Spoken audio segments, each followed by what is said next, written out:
Oh, hi, everybody.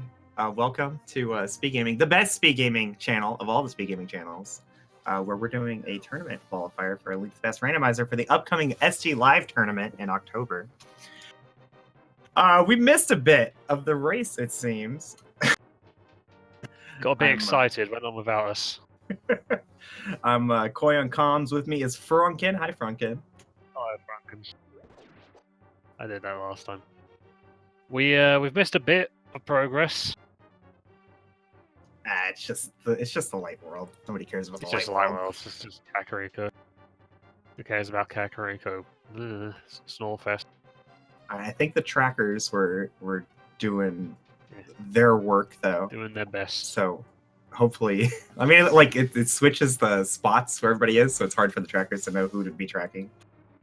So we have Lunchtime F, we've got J Coper, we've got Udai Monistic, and we've got F Coughlin. Duking it out. 5 minutes in. All we know for sure is nobody has Dark World access. I've got a few goodies so far, a couple talismans, some blue mail, a couple, looks like fire rods might be lurking somewhere in the castle. I think it was in... That was it right there. No, I think Coughlin just got the fire rod. Oh, there's a moon pearl in back of Escape. Well, there you go. Or in Escape itself. In the Dark Cross? Oh, Dark Cross, that might be a little rough for some of our runners. And a hammer right there in the flooded item. F. Coughlin about to pick that up as well. Lunchtime right behind Eudamonistic, though. Let's go check Lumberjack. With the moon pearl where it is and the hammer where it is, we do have a degree of Dark World access. That is probably not the best idea right now, even if they did have both of the things, you know.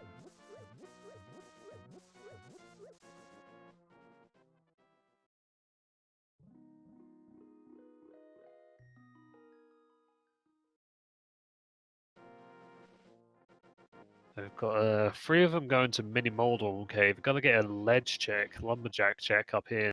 Just a bit of heart. Looks like no Aghanim today. Yeah, it looks like he is determined to kill these Mini Moldorms with a hammer. Not an easy task, but he gets it done. Getting a little trouble. He's bringing out the bombs. He's had enough of their nonsense.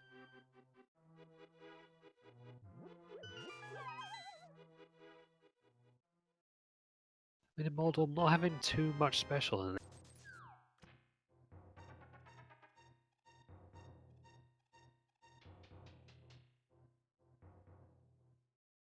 Pretty early mirror, too.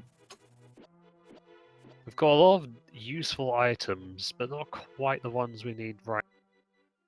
Gloves would basically give everyone Dark World access, but right now the only one who can really do anything is you. And he doesn't have his hammer yet.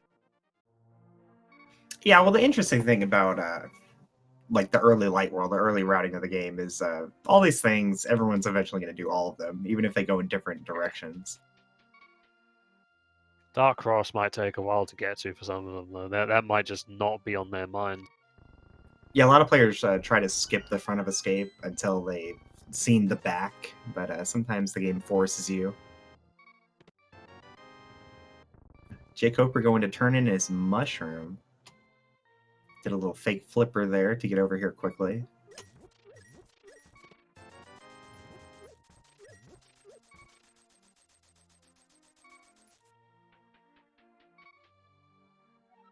And F. Coughlin making the play to go over to Sahasrarla's hut and potentially into Eastern Palace as well. Could make the dip. He doesn't have a bow, so he can't clear it yet, but he might find it in there. He might find something equally useful. And that's a bottle behind the mushroom. J. Coper is going to take it. Will he go to Sick Kid right away?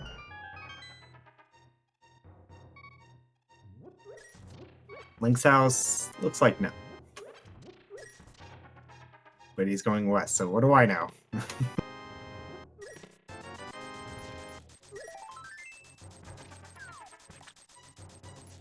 It's a bit faster to head to Kakariko coming from the Sanctuary than from Link's house. But this way he gets some bombs on the way through those 50-50 bushes. And F. Coughlin, disappointed by Sahaswell's side, looks like he's going to be headed into Eastern Palace without the bow. Yuta getting the chicken throw. Chicken not making it into the room. True shame. It's actually kind of tight to get him to go all the way through. Oh, that was a sword on the library. Fun. Will anyone go for that? Maybe later. Maybe if there's no other options. If the it's other not, two it's not like swords swords are important or anything. Like, what do you even need a sword for? Personal safety. It looks like we have 2 pendants in the Light World and Crystal in Desert Palace.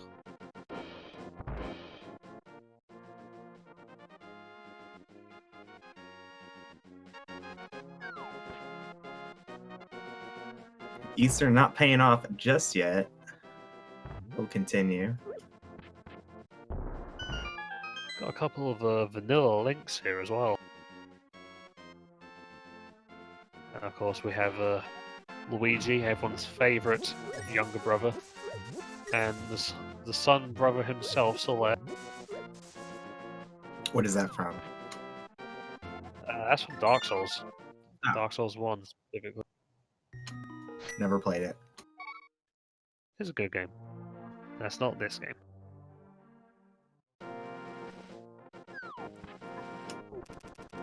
Lot of hearts in Eastern. It's very Lovin' Palace today, but not quite what we're looking for. It was a very deft avoidal of the hint tile for F. Coughlin. Good job.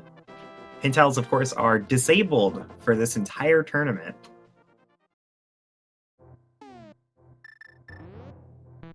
Does change up priorities a little bit. Some people are less inclined to go into Swamp Palace if it's unnecessary.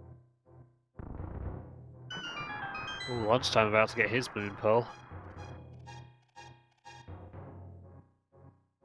That and the hammer, he's got a lot of options now. And by a lot of options, he's got Powers of Darkness.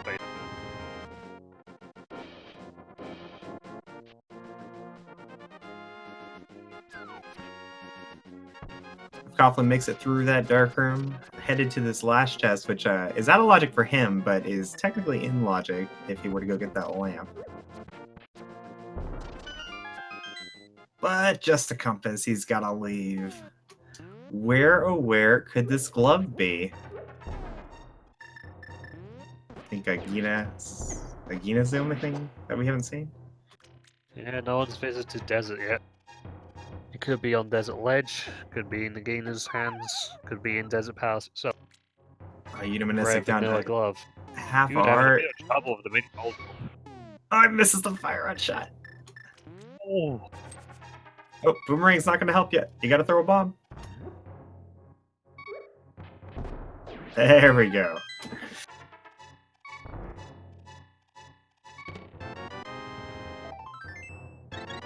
The clutch full heal. living on the edge there, Yuda.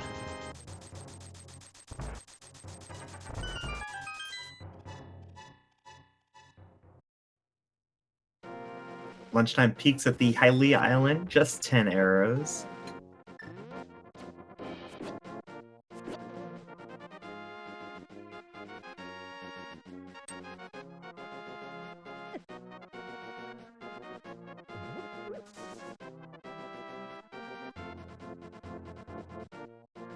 We gotta go to Agina eventually, right?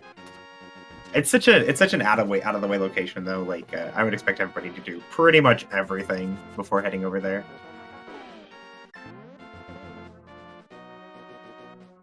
Got Jake Hooper embarking into Eastern Pass now. Lunchtime's probably not far behind. Gonna be disappointed by the contents, however. Lunchtime will be able to save a bit of time here through his routing, having the lamp before heading into Eastern. The dark rooms will go a little bit smoother.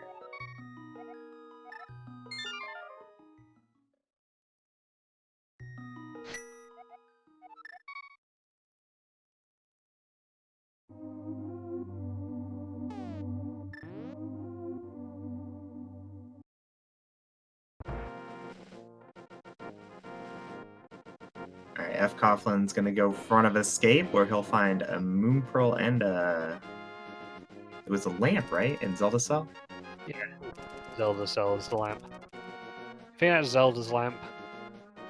She's at night when she has to go to the toilet. Eudaimonistic, a little confused, but decides head south. Where are we going? I mean, that's appropriate for Luigi.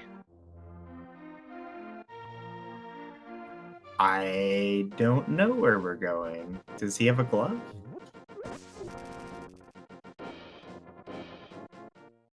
I mean, the path he's taking is like where you'd go to enter the Dark World, but he's gonna need a glove for that. Yeah. Maybe he found one and we missed it. I don't think he did.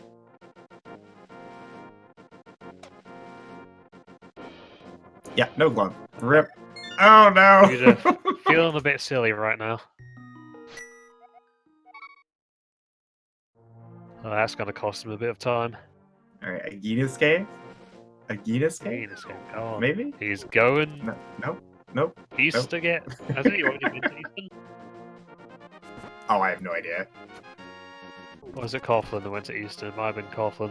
Yeah, it was. He's going to Eastern as well. I'm still trying to catch up.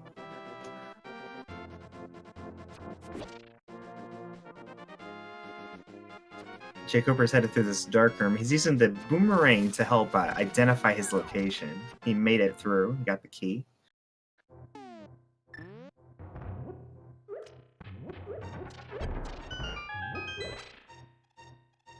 It's one of those very slow moments where everyone's doing the same checks as everyone else. Yeah, Gina's going to be a very big bottleneck for all of our runners. I think at this point, with the hammer and the moon pearl, they do have access to the portal to the south of Eastern. Or is that got a rock on it as No. well? They'll need gloves for that as well. Alright. So there's got to be something over there. Yeah, I think. Looks like Jay Cooper might be making his way over to Aginas. Yeah, looks like Says that. I think most likely it's a glove, but the flute is also a very possible. Would probably be a nicer whatchamacallit? option long term. I don't.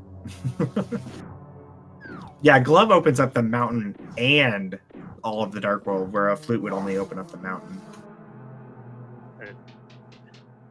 Of course, a glove could be on the mountain. Right, definitely. You can only wait and see. Oh, it's tense. Who would have thought Agina's cave is the most tense part of the run so far?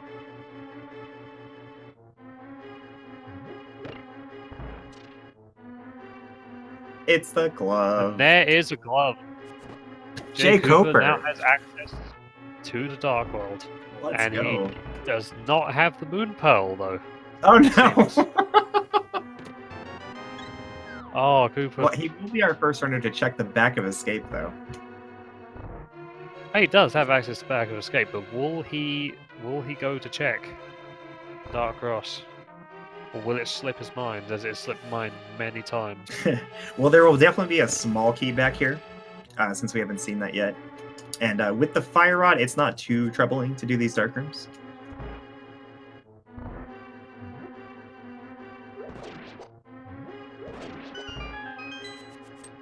Getting a second boomerang.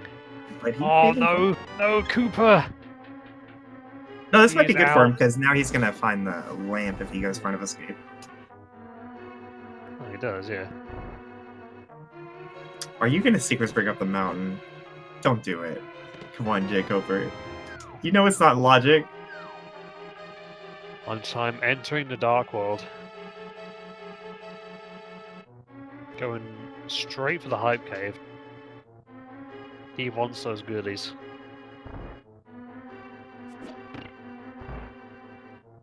Oh, stream don't lag me.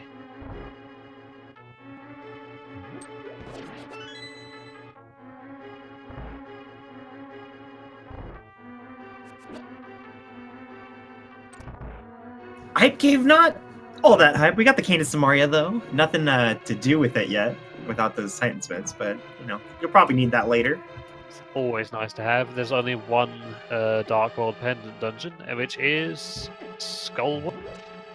And then Palace of Darkness and Misery Mire as our 2 red crystals. Arcane, very necessary. So all in all, I'd give it a solid 6 out of 10. Nothing too special, but progress is in there. How can it be 6? There's 5 item locations, only 1 hit something good. Max score is 2 out of 10, right? Well, like the other items just feel so good, you know, opening that chest, holding that item aloft. Oh, whenever I play, I'm just happy to open chests. It's like, it's like when you get Kinder eggs, you know. Even though the toy inside of it probably isn't that impressive, yet it's just the thrill of finding out what's inside. Every chest is Christmas morning. Cave 45 having just a couple of bombs. Here's the Heart and Spectacle, 20 rubles from the sick kid. F. Coughlin deciding to Many start items his being Dark seen, World few- his Dark World adventure at Village of Outcasts. He looks like he's going to dip into the front of Skull Woods. Jay Cooper going to Tower of Hera.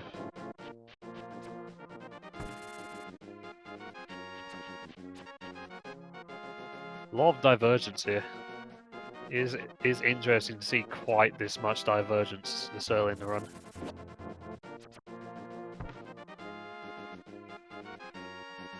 Yeah, I think Once like I'm Jay finding a Cooper's... sword buried under the ground. Oh yeah, Jay Cooper's like thought process here is well, it's probably just lamp in front of escape, right? And the moon pearl's probably just on the mountain. Unfortunately, it's lamp and moon pearl in front of escape. Either way, Hera is a crystal, so getting this done now is good for him in the long run. No, it's a green pendant. Was it? Oh yeah, it is. Yeah. A green pendant. Sorry, I thought it was in desert. There might be something here though. Like it could still be worth. It could be. He might be thinking it's worth clearing it just for that green pendant. So I missed if Coughlin found any items there in Skullwoods, but he does appear to be skipping the vanilla big key chest and the bumper cave check. Going straight into Dark Kakariko. I don't think we've had Dark Kakariko check so far. Jay Cooper trying to do this bomb jump without a sword. This is very tense. He makes it though. Nice job.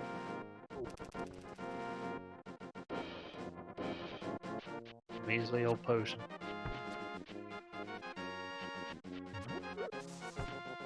I mean, sometimes you just gotta hold your hand in front of you to say stop, but to yourself.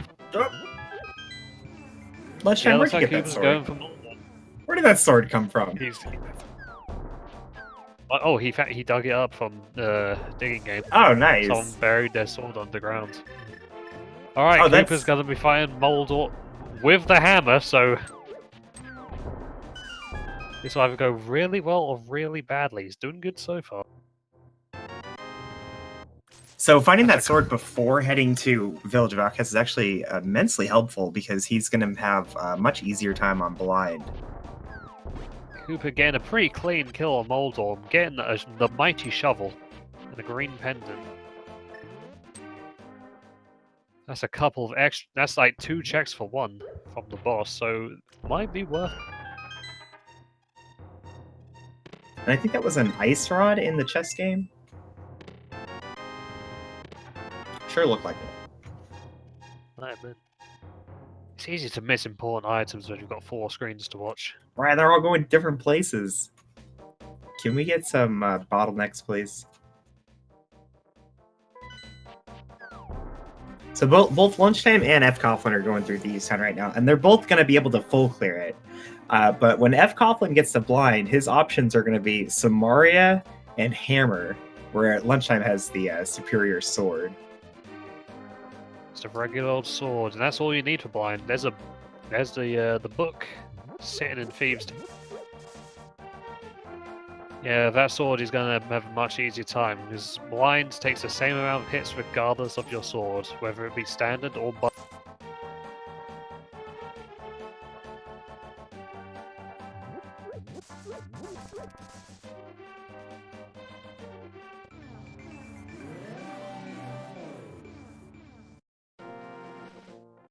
Jacob, we're headed to East Death Mountain now. Still looking for that moon pearl.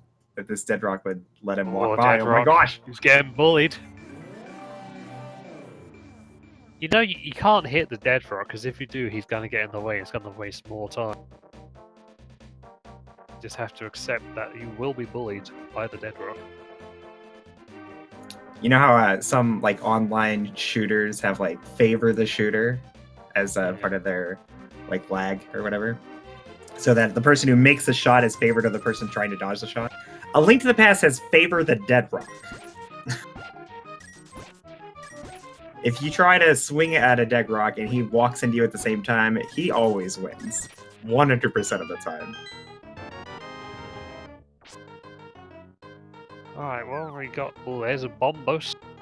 Titans mids. Titans. Oh, this is a stacked paradox. Jacob, we're still looking for that moon pearl, though. Titans mid's going to be very helpful, though. He's going to be able to do the Smith sequence so much sooner. It looks like he messes up the bomb jump. Gonna try it again, rather than accepting defeat.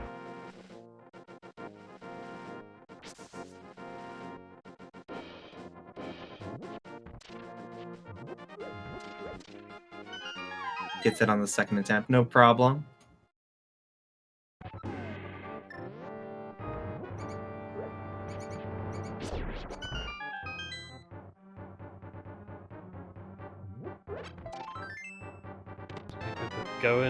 Going bunny mode in East Death Mountain, which is a terrifying prospect. Well, he's going to be able to do Super Bunny Cave by using this glitch called the Super Bunny Glitch. I don't think I've actually... Wait, are those related?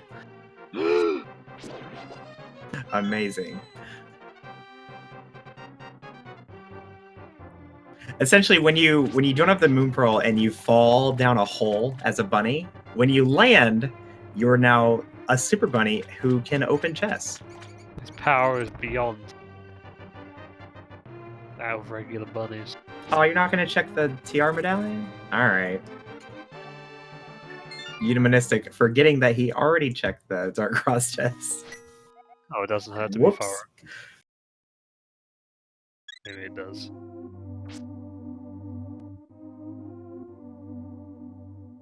Lunchtime and Coughlin being pretty neck and neck.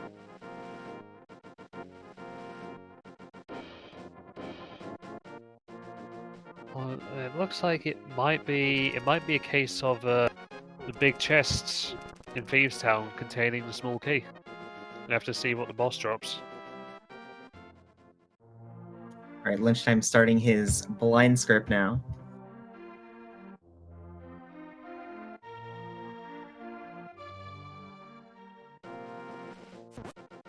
Blind has deterministic movements. If you do the same thing every time, so will he. So with the sword and hitting him on the first available frame of vulnerability, we can basically control his movements and get a fancy hook shot. Meanwhile, F. Coughlin, it's much more difficult to do the same thing every time with a hammer. So it's a very free-balling fight. Very, very bad place right now. One hit from death, and here's another head to take out. Oh! He goes down. That's gonna sting. He's going back for round 2 though. It's not a long walk to blind.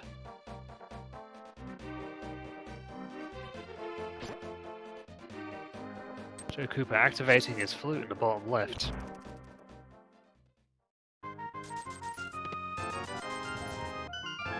Yeah, the flute opens up more item locations for him, but it just means a longer time before he heads back to his stage to get the moon pearl.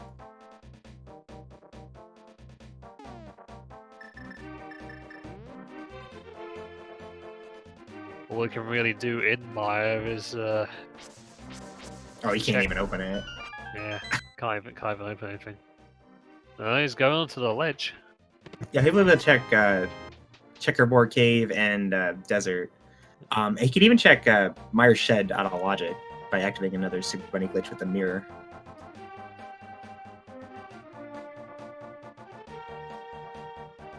Coughlin tackling blind again. Lunchtime going to Skull Woods. I believe he can full clear Skullwoods as well. Doesn't need to though, it is a pendant. F-Coffin unfortunately taking another death to blind. Yeah, Hammer Blind, not the easiest fight under any conditions, and when you're doing it on like 6 hearts, it hurts. Conceding to blind for now. He'll be back. Maybe should have spent all that time fighting blind Silverland mode. But of course you can't predict what happened. So Cooper looks like that was Eudeministic who was practicing Lambo. Yeah. Oh, was it? I'm sorry. Yeah, the screen he was in the bottom right that time. Yeah. It looks like he's going for a super bunny in the shed. This is a rarely seen opportunity. Doesn't really pay off for him though. This might be good news though. We need him to get bottlenecked so he'll go back to escape. Lunchtime, checking the cave above grave. The grave cave, I might call it. Oh, hello, Bo. Ooh, Bo in the grave Bo. cave. How's it going, Bo? Let's put Eastern and Pod in logic.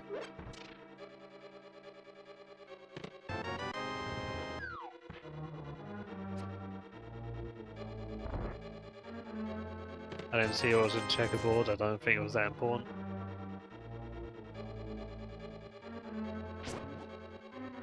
Jacober determined to not get this Moon Pearl. Let's do another minor glitch. Sequence break some more. Although I guess Zora's technically still in logic. Like Zora could have the Moon Pearl from Jacober's point of view. Yeah. For going the fairy fountain. Well, he wouldn't be able to get the items in there because he doesn't have the Moon Pearl to set up the water walk.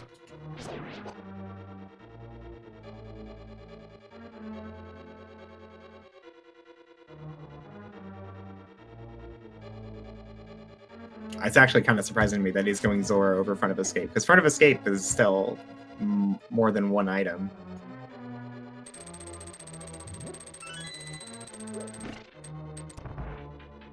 I think it's 3 items, actually, in Front of Escape that he hasn't gotten to.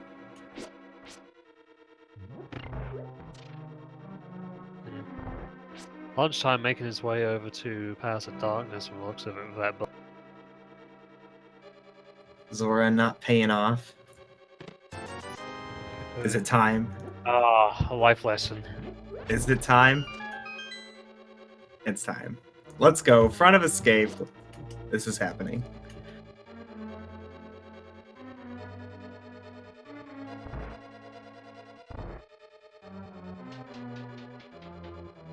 All other options exhausted. He does have a lot of useful items that other people don't have. So yeah, in the long run, it might benefit him. Yeah, absolutely. It could totally end up being a huge boon to get the Moon Pearl so late. Especially with those Titan mitts and the flute, especially. He has basically full access to the Dark World once he gets his Pendant Pearl. Yeah, everyone else is going to be distracted by finding that bow. And going to head to Eastern and Pod. But they'll all go to the mountain eventually when they get bottlenecked by Titan Smiths.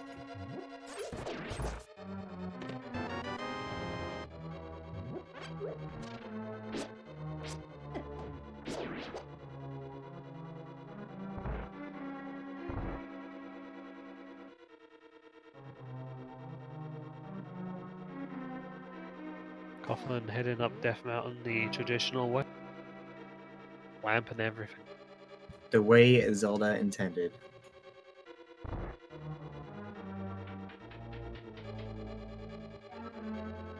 Jacober finds his map in the escape, confirming that there will be an item in Dark Cross.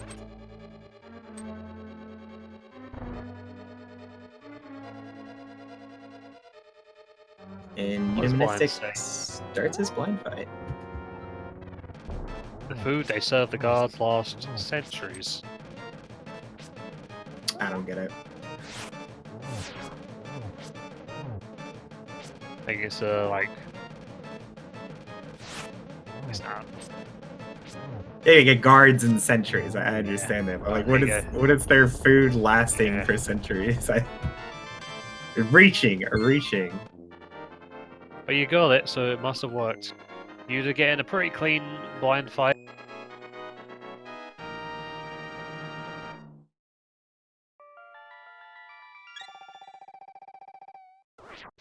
Right now my eyes are on lunchtime.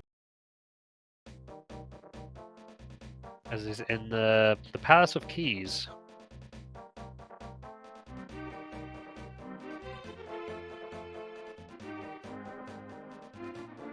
Yeah, I think Jake Hooper's advantage here is going to be Smith Sequence. Like, Smith Sequence is a really awkward place to check if you've already been to Village of Outcasts, where he's going to get there with the Mitts and Mirror on his first trip. So he'll likely be doing those checks way earlier than everybody else. But at the same time, having already been on the mountain, it really devalues going back for just Hookshot Cave.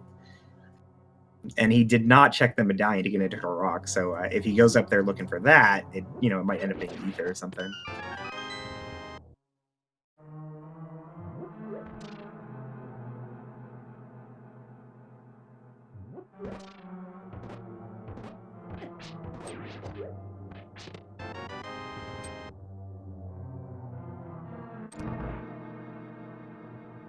Jacober's got that Dark World access now.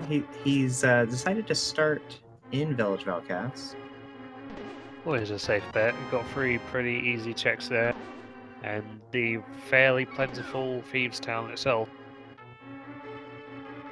Unfortunately, he's going to be in that same boat that F. Coughlin was in earlier. No sword for blind. Although he has a fair more hearts than our other runner did. If he takes a short trip down south to the digging minigame, he can get himself on, but will he?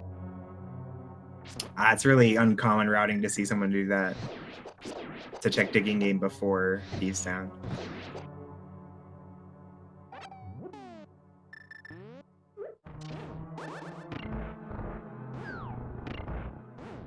No, eudaimonistic. Getting caught with his trousers down.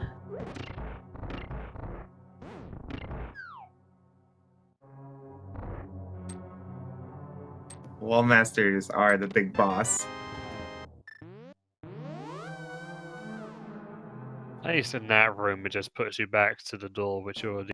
F. Coughlin now going to take on Moldorm again with the hammer. He shouldn't have too much trouble. And it looks like Jay Cooper is going for the unusual routing of getting the digging game before Thieves Town. And it's going to pay off for him, because he's going to dig up that sword.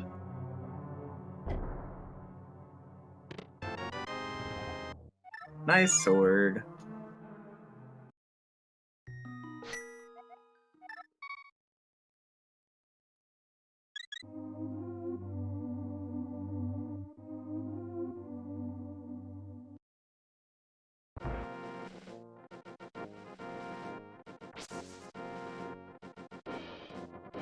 Oh, he's gonna take the frog too.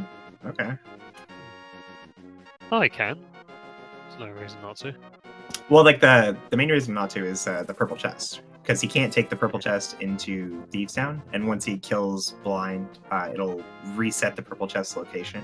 So that's why it's weird to do like dig game and the Smith sequence before Thieves Town, because you're gonna have to go back to finish it. He might be just using the logic of get all the overworld checks done before even embarking into dungeons. Yeah, I gotta be thinking that is 3.5 hearts is a big indicator of what he's doing here.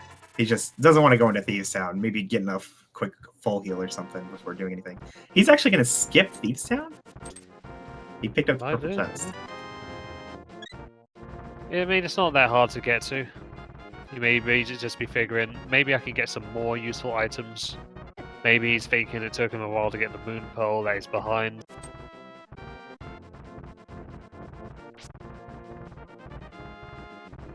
Eudaimonistic getting dead rocked on his way to Spectral Rock Cave. I'm in a little trouble with the cabbages of Death Mountain.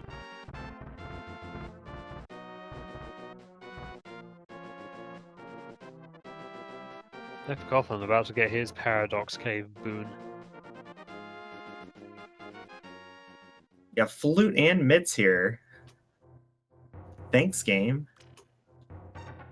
Bombos maybe this day. Lunchtime about to go tackle the Helmasaur King.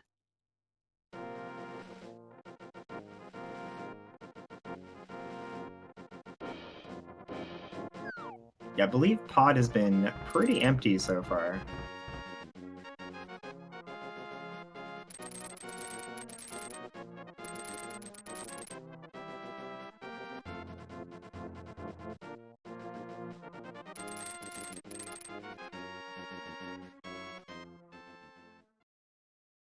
Kind of a little of a rough time getting him down with the standards. Going for the arrows. Yeah, hitting Helmasaur in phase 2 with the hammer is very, very, very hard. The sword makes it a bit easier, but like you still have to like kind of like nudge your way in there, and it's really easy to accidentally walk into Helmasaur while you're trying to get close enough to actually hit him with the hammer. So just being kind of low on hearts, he's opted to switch to the bow. Fair enough.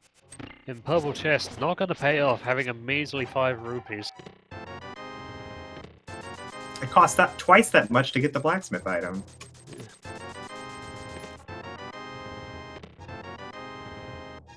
I don't think that was anything special either.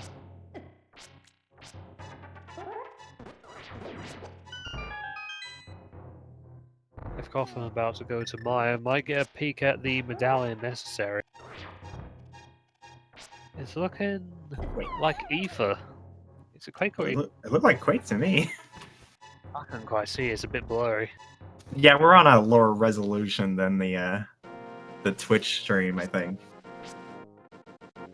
Trackers are marking it as Quake.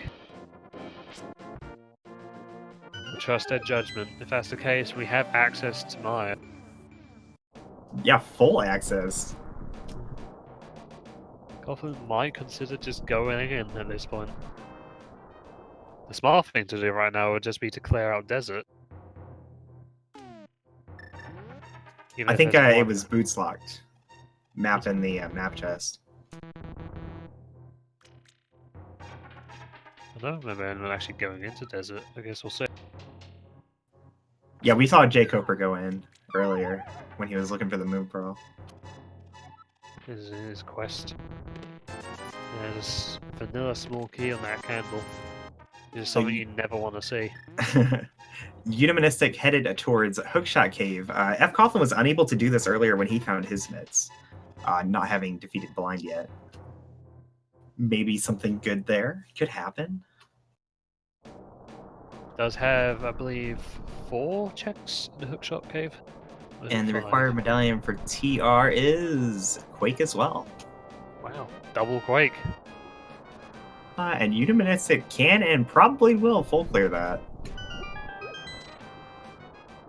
But he's checking his hookshot first.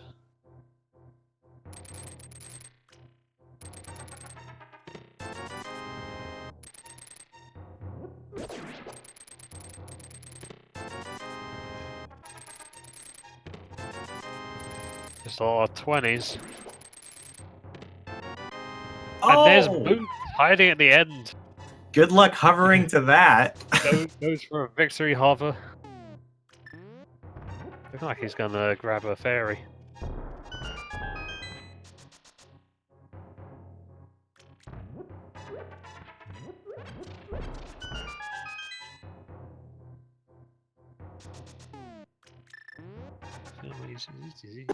I just half magic on Catfish.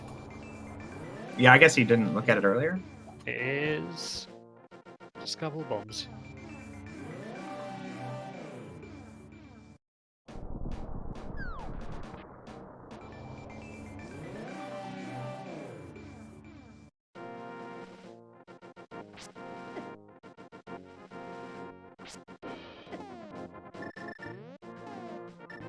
They're still having a bit of trouble with those dead rocks. Yeah, unfortunate mirror placement. He had to use the bomb to walk through it if he wanted to get to Spiral Cave. Fighting blind with the cane.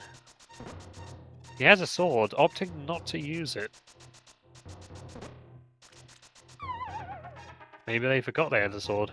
Well, when Blind's up on the top like that, where his head is going in and out of the top wall, it makes it very difficult to actually swipe him. And a bit of trouble. Oh, kind of close, but Coughlin manages to pull through. And gets a hook shot.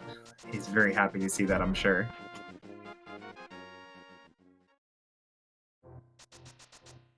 And lunch, I'm also gonna go fight Moldorm. Popular pendant. Guess green's in fashion these days. Yeah, Hera as a pendant is really frustrating because like you typically have access to it fairly early in the game. And when you're looking for like 15 things instead of 2, it makes pendants look a lot more juicy. Oh, it still might be a wise play. I don't think we've seen shovel or Sahasral items yet. We saw the shovel. It was just bombs, I think? Something like that. But I think you're right about green pendant for sure. Yuda looking like he's gonna embark into Turtle Rock.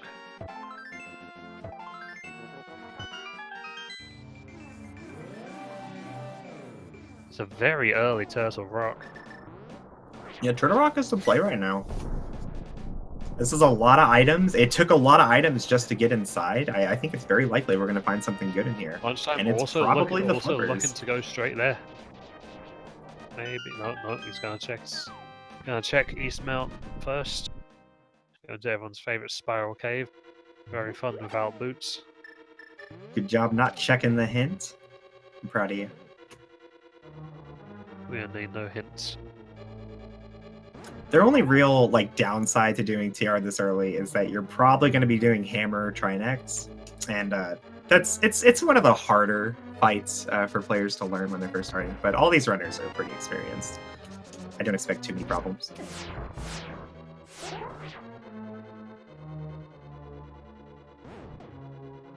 Yeah, that hammer having the same damage as a tempered sword is definitely tempting, but it's also a lot clunkier to use and a lot less range.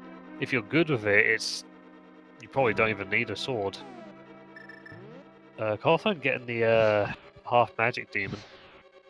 Magic powder check. Actually, Oh, it's a sword.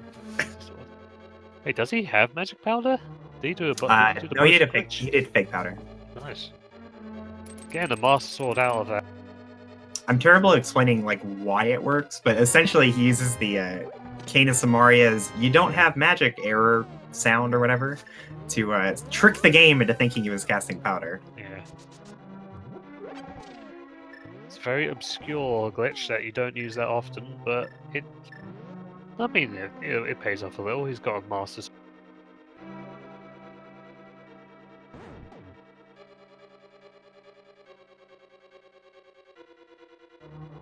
Question is, where does he go next? Might be Bacon on Swamp Palace. Oh, no, he couldn't be. He hasn't got flippers. Oh, he's just turning in the chest. Oh, yeah, He'll he's probably turning check Bombo's tablet as well.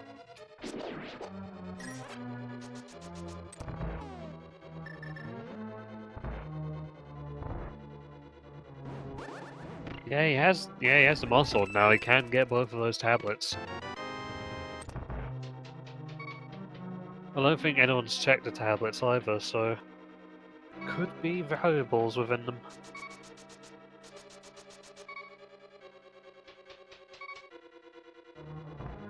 Lunchtime stocking up on red potions here on Dark Death Mountain.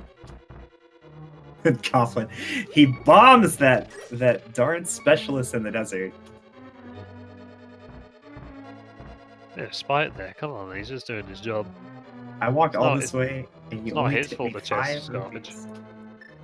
J. Cooper also taking down his blind. Getting his hook shot ready to not embark into East Death Mountain because he's already done that.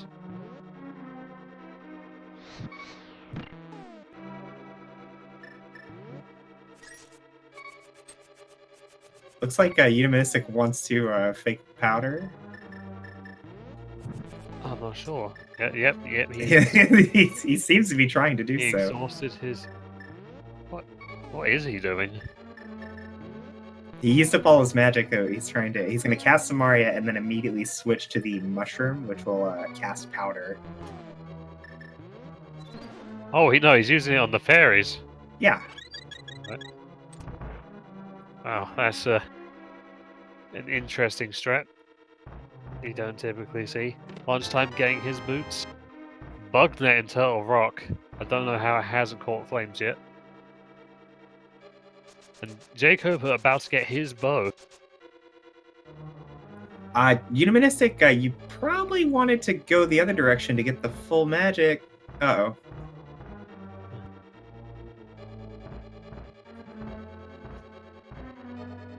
He maybe has a potion. I think he picked up. He's gonna have some trouble killing these guys without magic. The hammer is not an ideal weapon against Pokies. I think it's gonna be 4 hammer swings to kill each one.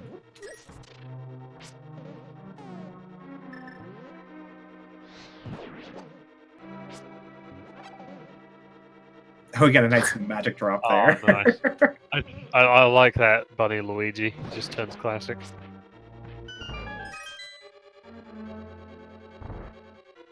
Still, he needs more magic. I do think one of my favourite things about the sprites are their bunny equivalents. Oh, he looked up to toss the ball. Oh no! Oh, he's having a bit of trouble with the laser. Laser eyes. Getting through. Probably gonna check Mimic. Oh. No, he's gonna do it. He does have a bow, but you don't need a bow. They're only green mimics. The green boys. As we all know, green boys are susceptible to hammer.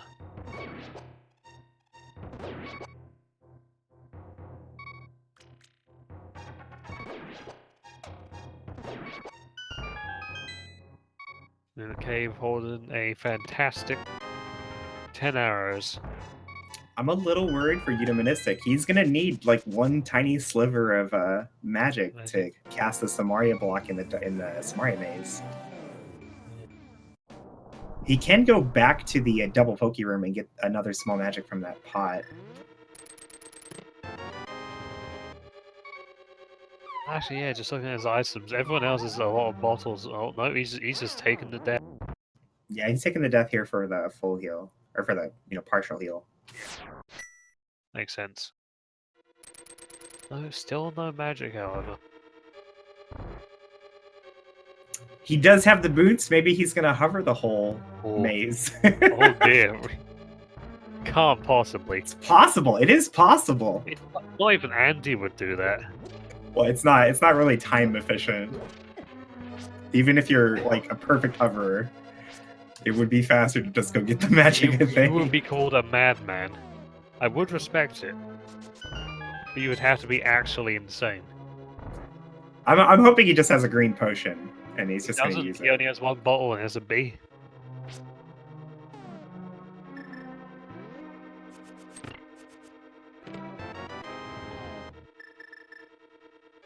Oh, he's gonna mirror. Oh no. Oh, no. Oh, that's right.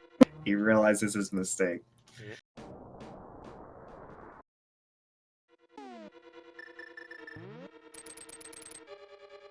Pops out and back in for. Okay, where are you going? Okay, he's gonna go get the magic from the pot. It's the bottom left one. No. No, he's gone.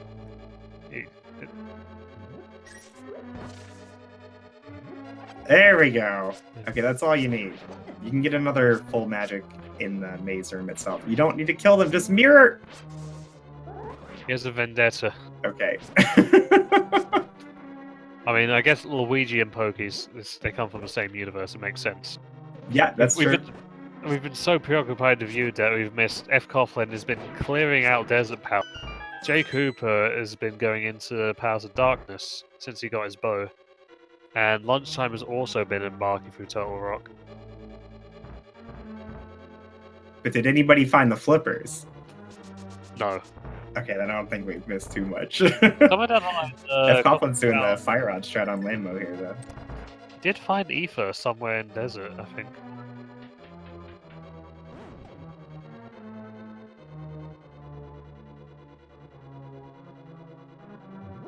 taking down his land mowers, getting a good paycheck. Getting his second crystal. Almost an hour in, and only a couple of crystals have been gotten. Yeah, pretty standard fare though, because instead of getting crystals, we got items, and now we're only like one item from go mode. Oh, nice. Well, we are one item from no mode, not everybody. Eudaimonistic, even if he finds flippers here in TR, he'll have to make his way to Graveyard Ledge at some point. Finding the flippers here would actually be really bad for him, because it's likely he'll go to Swamp and Ice Palace before checking Graveyard Ledge.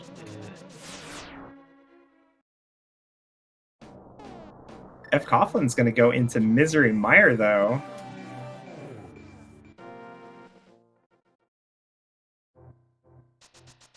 Oh, Maya was Ether, actually. Oh, was it Ether? Yeah, I just looked at it. It was Ether.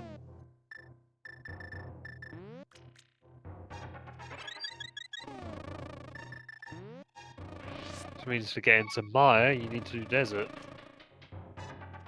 That's not too terrible, though. Like once I mean, you get the boots on Death Mountain. It makes a sense as like a transition from one to the other. Lunchtime trying to do these dash skips here. He's starting his dash a little low. That was a good one, though. There we go.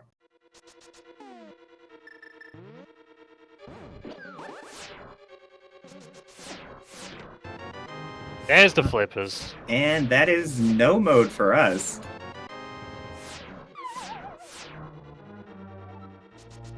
And I think that's actually... Well, I mean, it's gonna be go mode for Lunchtime. He's gonna go to Desert soon, don't worry. Yeah.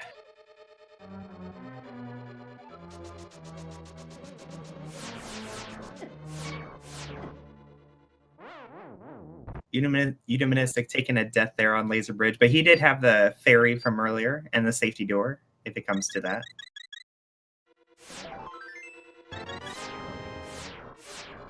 I forget if you actually need a Master Sword to hurt Ganon. You absolutely need the Master Sword, yes. Yeah. Ganon's actually immune to the Master Sword level of damage, so even with the Master Sword, you'd have to spin to do tempered damage. No. Alright, Lunchtime, I'm about to fight your boy Trinex. Taking him on with the hammer. It's 5 hammer swings to take out a head. He gets the first one real simple. Will not be able to swipe it with the Fighter's Sword. Yuda also taking them on. Gonna be using the same strat.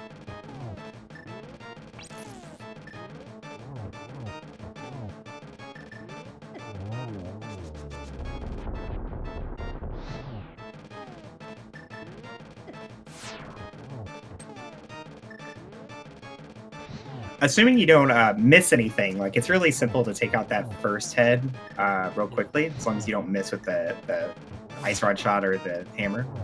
But the second head has a lot more RNG with it because now Trinex is moving around, sometimes puts ice on the floor. But both players taking him down. Can Yuda take down the snake form without too much trouble?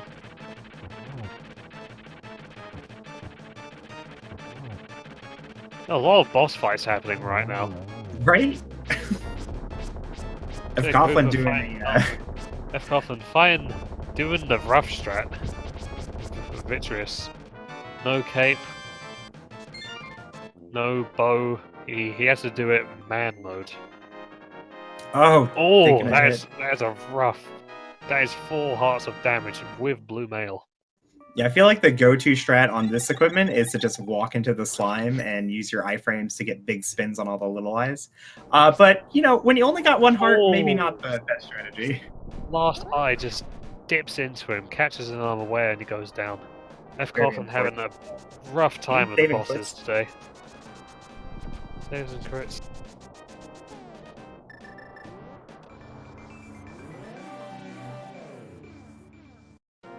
Lunchtime activating his flutes. Yuda. I'll have to check out what's on the Death Mountain tablet.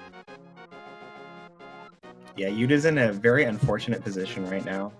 Looks like Death Mountain Tablet is only 10 arrows. His Go Mode bow is going to be Graveyard Ledge. But before that, he has the ability to full clear Desert Palace, leading to Misery Mire, Swamp Palace, Ice Palace, Skullwoods, Tower of Hera, and the only things he can't do are Eastern and Pod. Lunchtime grabbing that sword in the library.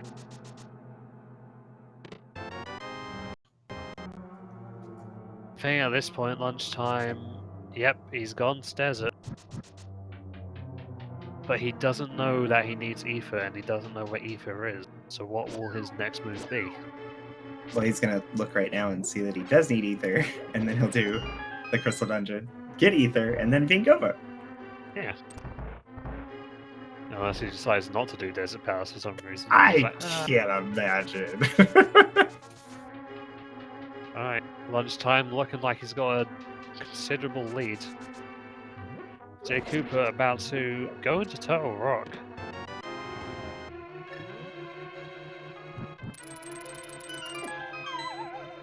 Oh, Yuda. Going for the hookshot strat, getting bodied by the Guardian of the Big Chest.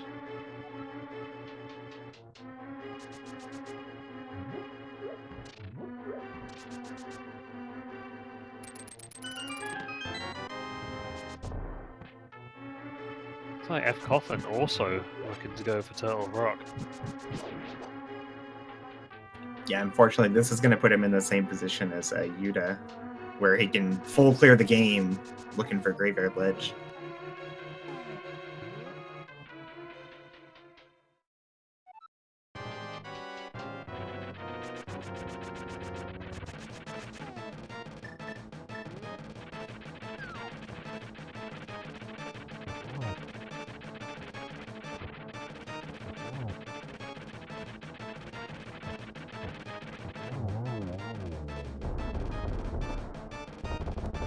Well, down goes Green Pendant. Gets his ether.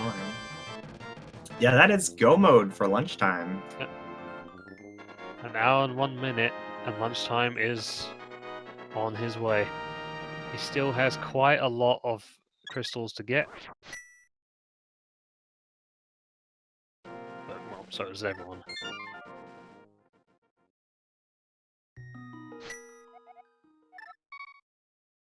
Yeah, the big thing here is that he's going to be able to Go Mode these dungeons, which all three of these are really fantastic dungeons to Go Mode.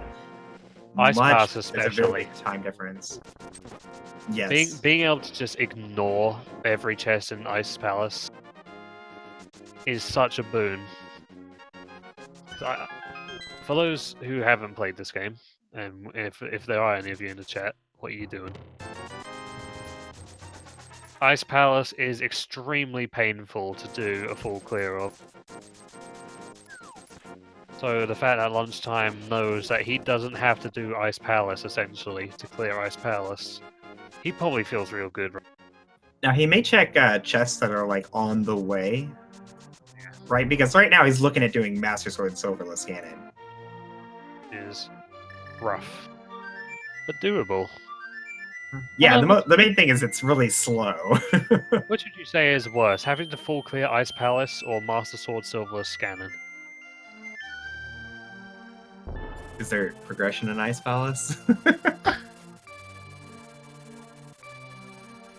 don't know, I think it depends on like when I got to Ice Palace, like how I feel about the full clear. I remember I had a really rough Ice Palace once where both let's see. Lamp was on Cold Stare, and Lamp locked the Fire Rod in Misery Mire. So I had to clear Ice Palace with Bomb Burst. And that is never... If you ever do a randomizer, never hope that you have to do a Bomb Burst Ice Palace. Alright, we gotta get you to play more Seeds, man. I feel like I do Bombo's Ice Palace like 10 times a week. My Bombo's Ice Palace. It's just a soul-crushing experience.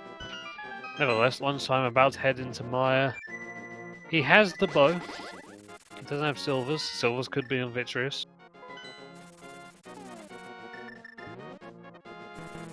Yeah, he should have a much easier time on his Vitreous fight than our other runners did.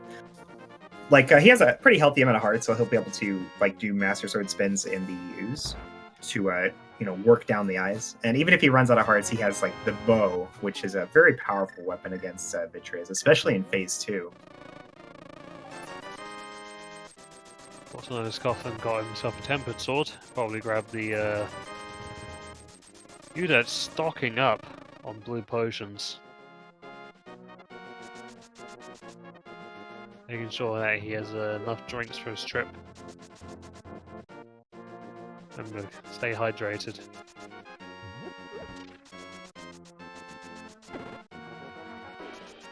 he going to check Zora? Must be.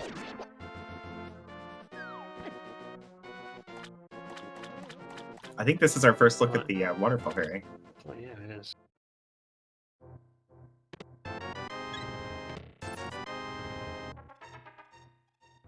Nothing too spectacular there. Just loving money. What else do you need in life, really? I guess one or the other, right? So lunchtime has a setup called the spooky action from a distance. Watch very carefully. He talked about this last time. We didn't get to see it.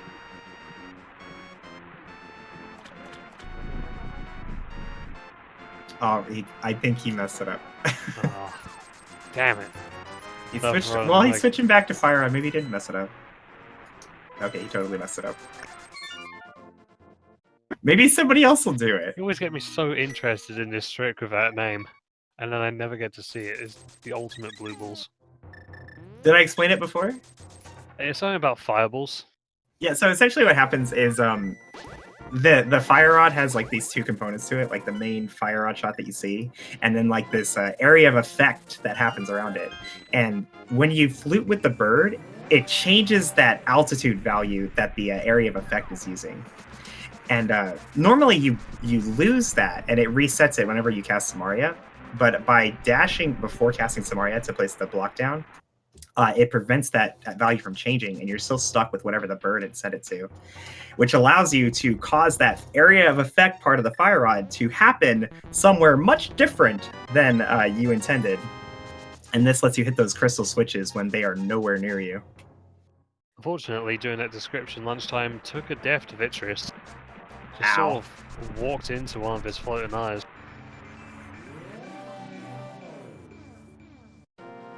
Might have thought he had red mail. Even on red mail, those things hurt. Yeah.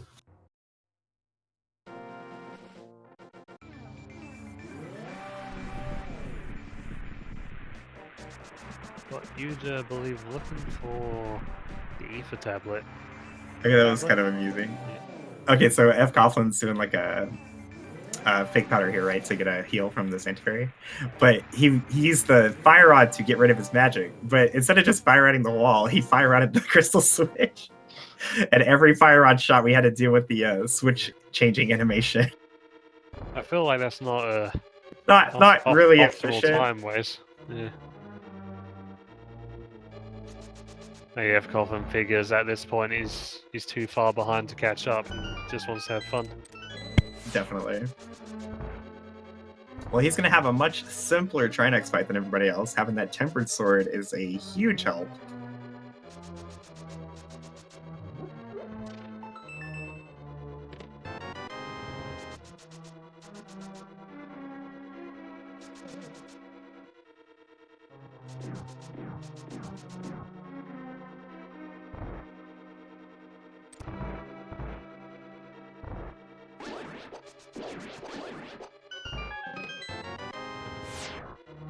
All right, lunchtime versus Vitreous, the rematch. So he's walking with his sword held out and a spin ready to go right into the slime. The slime hits him, gives him iframes, and then he can walk into the center of all these eyes and get one big spin to hit all of them at once. The only downside to this strategy is, ow, it hurts. What happened to him last time us is doing this is one of the eyes just bashed into him as he was doing it, and it just wiped the floor. All the little Okay. eyes down though. It's just Should the be big home boy free. himself. 8 Just arrows. pelting. And a sword slash to finish it off. Jay Cofer taking a death on his Hammer Trinex fight, but he has a fairy.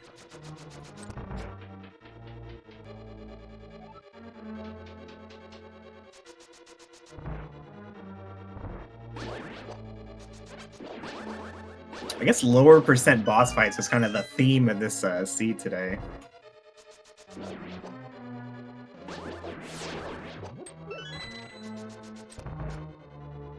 We saw a Hammer Blind, a Samaria Blind, a few Hammer Trinexes, Master Sword Vitreous. Bit of a rough day for bosses. I feel like our runners have been doing a pretty good job to get through them. They've had a couple of hiccups.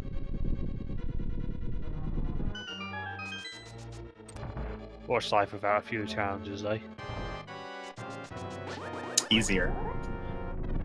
Life is easier.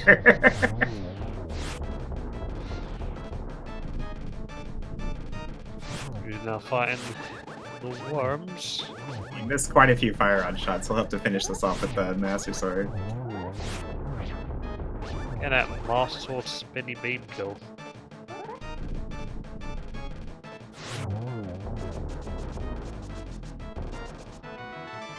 Jay Coper doing Hookshot Cave after Turtle Rock, where he'll find his boots now. I'm sure he'll be happy to see those. Lunchtime, now embarking into Swamp Palace. Everyone's my favourite chest in the entire randomizer, the chest that's guaranteed.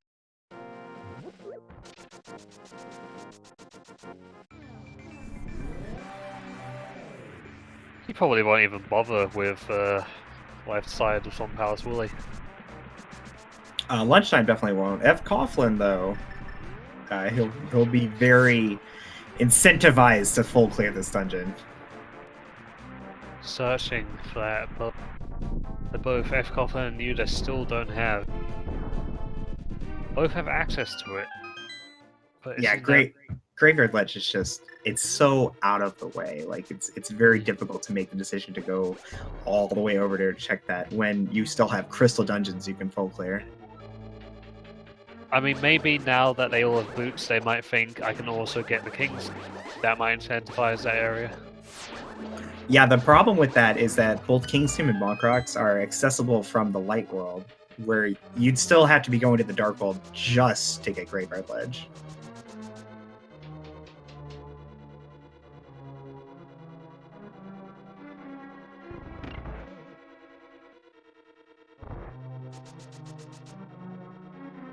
I mean, it's basically like Hair Basement, right? Yeah. Like, you're in there, and I can do everything, but the basement is, like, slow.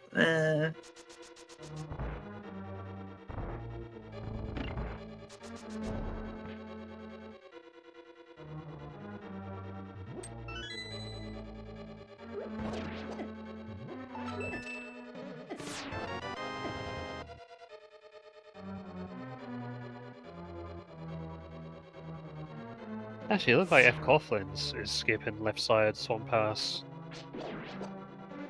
Yeah, it's not surprising to see him not doing it first. The idea here being that, like, it's a crystal dungeon, right? So, like, no matter where your progression is, you're always going to the back. Like, that's always going to happen because you have to fight the boss. So, like, being one item from go mode, you know, maybe the bow's just in the back and I'll never have to do left side.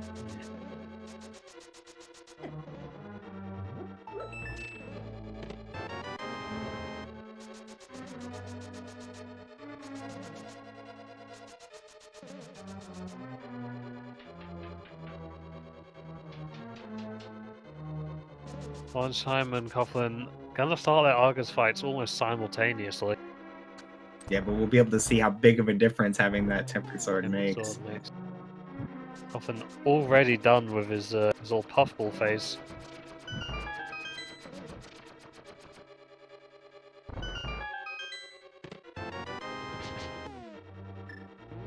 Nice quick Getting kill in phase 2. clean kill.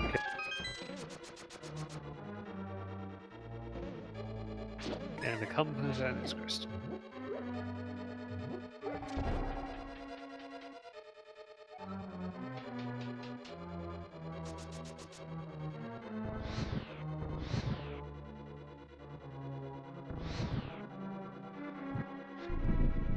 Coughlin goes straight back in to check the left side.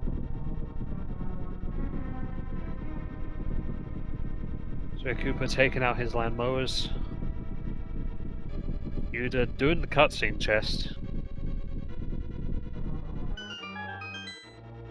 Yeah, it just really goes to show like how terrible a check Graveyard Ledge is when you haven't done it already.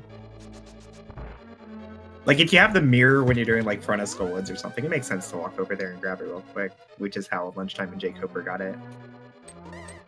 But once you've already been to that area and you didn't check it, like you never want to go back. Lunchtime now going straight on to Ice Palace.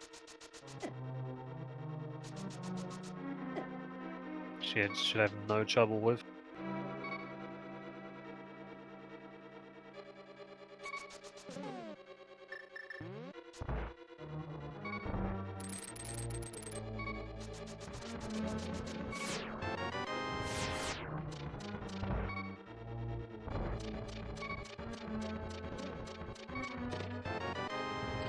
Ooh, silver arrows and Maya.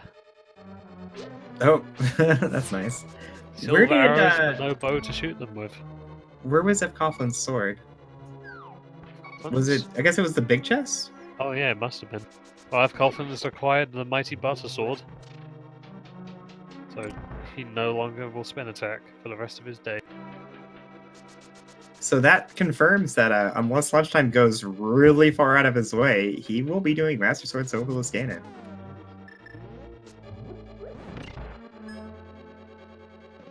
And that might be very big in what decides who wins this. Because Coughlin has yet to clear Misery Mire. Might decide to full clear it, get those silvers. At some point might acquire a bow with a golden sword and silvers. You make quick work of Ganon. As I'm getting that bomb jump. Getting the bomb jump, one might even call it.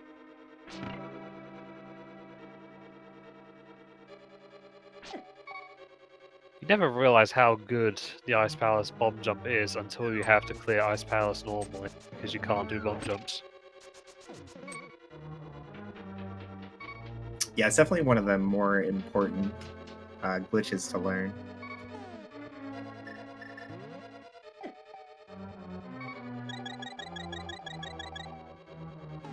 Or maybe not glitch, maybe exploit of intended game mechanic.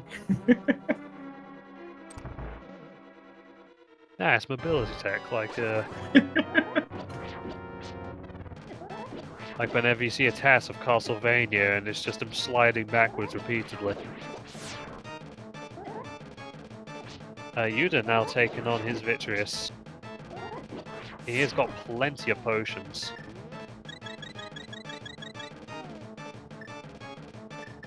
Lunchtime also taking on Cold Stay. Gonna bombos the shell.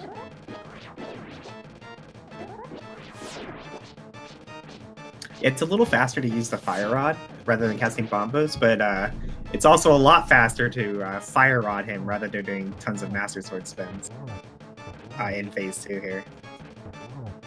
It's not the logical decision.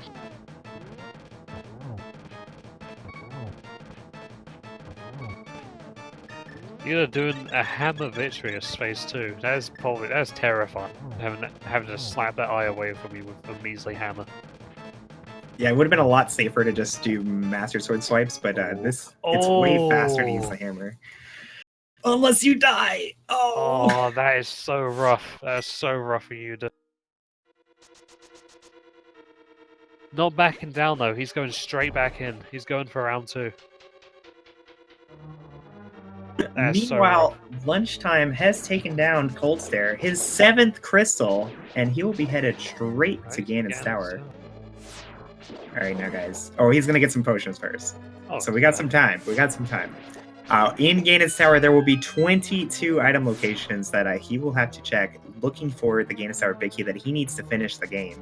If you would like to guess which of those chests it will be in, we will follow lunchtime through Ganon's Tower and let you know if you've won. You don't win anything, but you'll still win. That's something.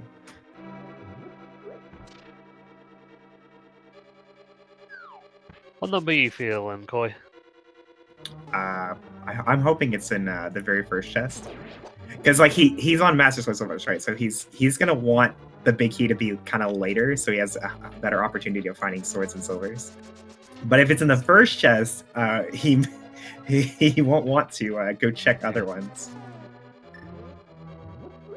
I'm banking on a lucky number 7.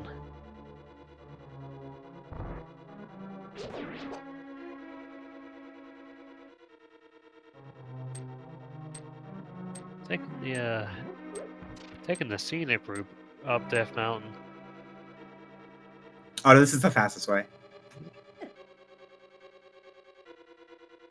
Well, I'm bad at this game, so I wouldn't know. If it's what the pros do, then I understand. Yeah, of all the paths you can take up to GT, going through the TR portal, whether or not you've even hammered the pegs yet, this is the absolute fastest way. I think if you haven't hammered the pegs, then going like up Super Bunny is like just a tiny bit slower, barring Dead Rock RNG.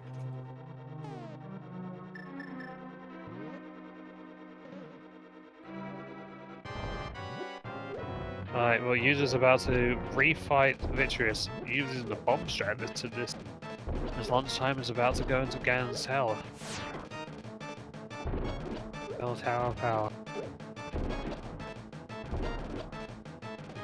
It's making some very good time as well.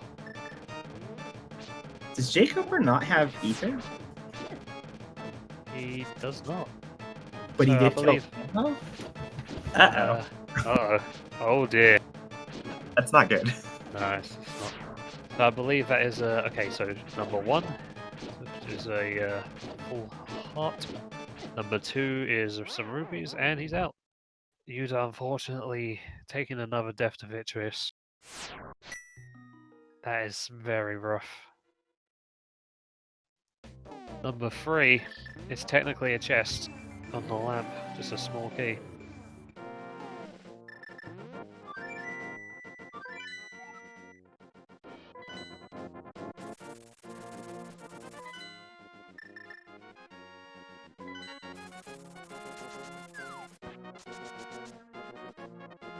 Getting the mirror shield out of chest number 4, and number 5 holds the big key. Still quite early. And he is going. He is ascending Ganon's tower with merely a Master Sword and standard arrow. He has the lead, but he has an arduous Ganon fight ahead of him. I definitely expect him to check the 4 chests up the gauntlet. Yeah. Unfortunately, we know where the swords and silvers are, so he's not going to be finding anything. Still a possibility of finding like the cape. The cape would be pretty helpful, assuming he has some magic refills in his bottles. Oh yeah, he bought a ton of blue potions. He'll probably be needing them for the slog of a fight he's got ahead of him. Almost like a simultaneous crystal from the bottom two there, from Argus and Cold Stare.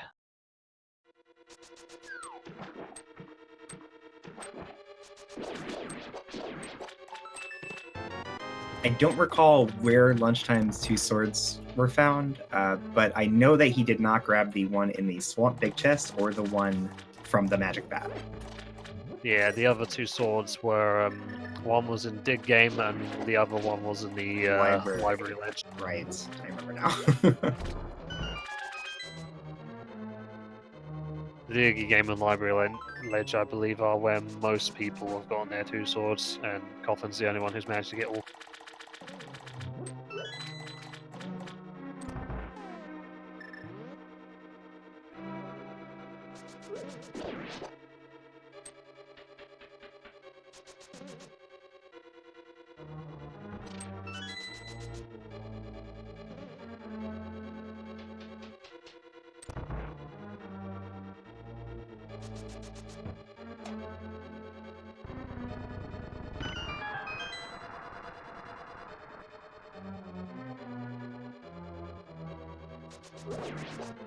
Unfortunately, wanted to use a potion here on land mode 2. Yeah, I'm sure he would have liked to save that for later, but it would have taken a while to finish land mode with just the Master Sword.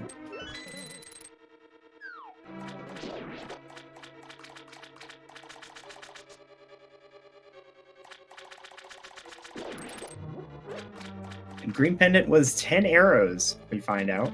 Thank you, F. Coughlin.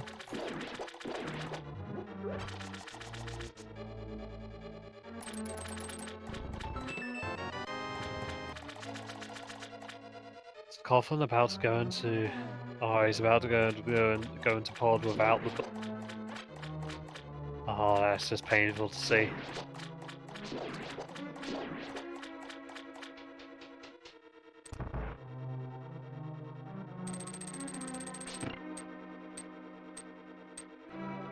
I'd say at this point, unless some terrible misfortune befalls lunchtime, it looks like it's in his hands.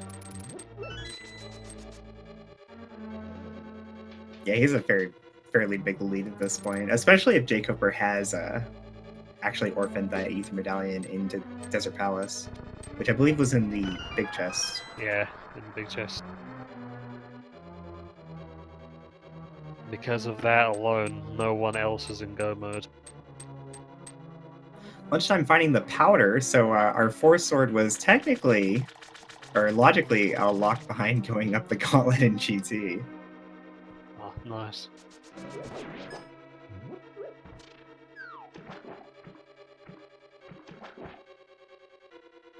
Oh, he immediately makes use of it, grabbing the ferry.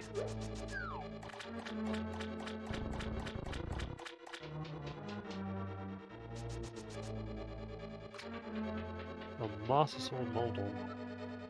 Ooh, and he falls. Almost never get to see this room. The Moldorm to fall? Yeah. Looks like he might be going for the hammer strat this time. Oh, and he takes another fall. Yeah, both of these strategies are much more difficult in this arena compared to the Moldorm 1 arena, which is like more wide open in 4 directions, where this one, it really only goes east and west. So anytime you have to like go above or below him, like he might just turn right into you.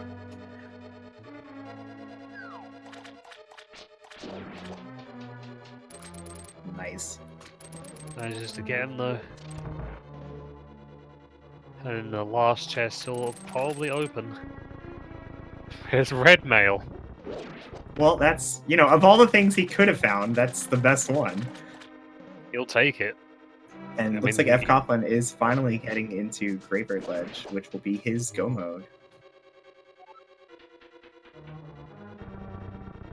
After embarking into Palace of Darkness as well, he's gonna feel silly after this. Lunchtime starting his Aga 2 fight. Getting a triple hit with the first rotation, very good. Nice double in the second. Oh, Aga playing nice today, no blue very, balls. very clean Aga.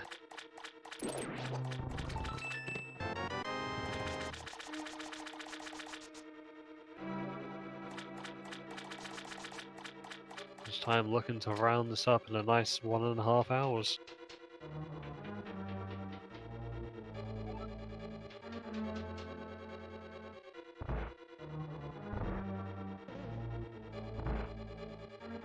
Alright, it's time for some wisdom from the big blue pig. This is going to be a very long Ganon fight.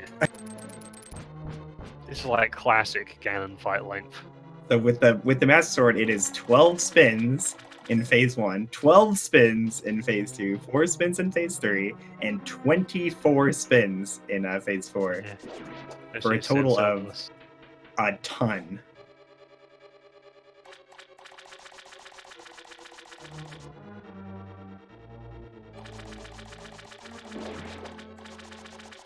Kind of nice if the audio shifted over to lunch.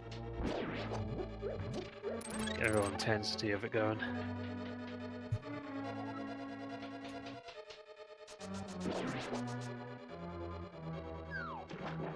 Ooh. That red male saving lunch. Looks like he's down to 1 potion. Oh, this is what I bought him for. Gets a nice spot here, though. I believe he gets several spins. Several double spins. Yeah, that's 7, I believe. 7 spins he managed to get in there. Not enough to push it, though. Get caught by those fire bats. I Even with think red it's mail, they hit phased. hard. I lost. Oh, he has one last potion. Okay.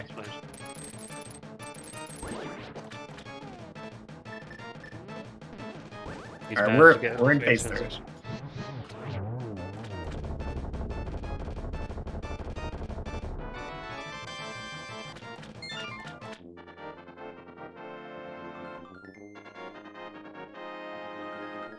Okay, with no remaining magic refills, getting the torch glitch here will be essential.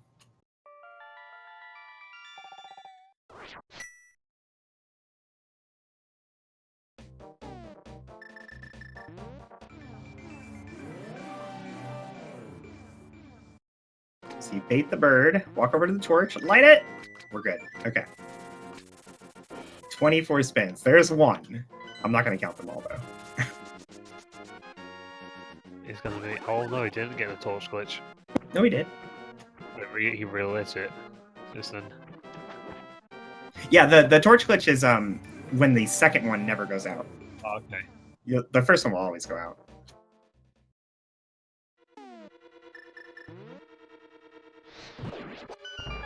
Ooh. I believe it's possible to, with 1 full bar magic, to do Fire Rod and the Torch Glitch and the Master Sword, but like you can't miss anything. So we see him doing just the lamp here. This gives him a lot more room for error. But not in his play though.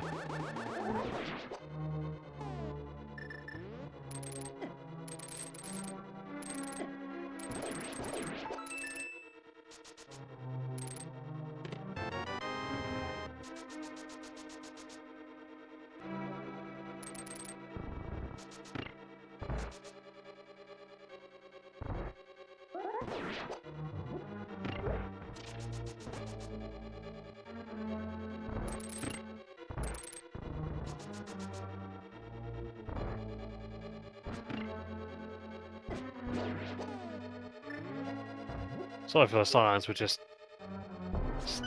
intently watching this Ganon fight.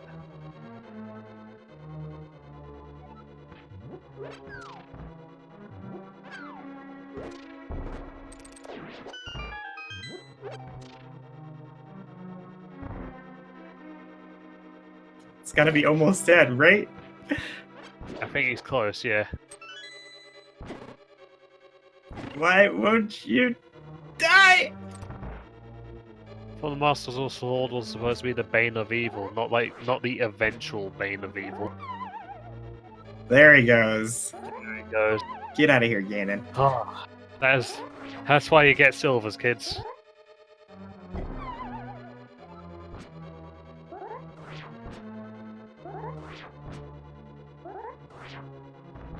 And there it is. 1:33:18 seconds. Congratulations, lunchtime. Yeah, lunchtime takes first place on the restream and first place overall with a time of 1:33:19 on SRL. Thank you so much for that wonderful run at lunchtime. GG. I don't know how else it would have been with silvers. Even without it, he did very well.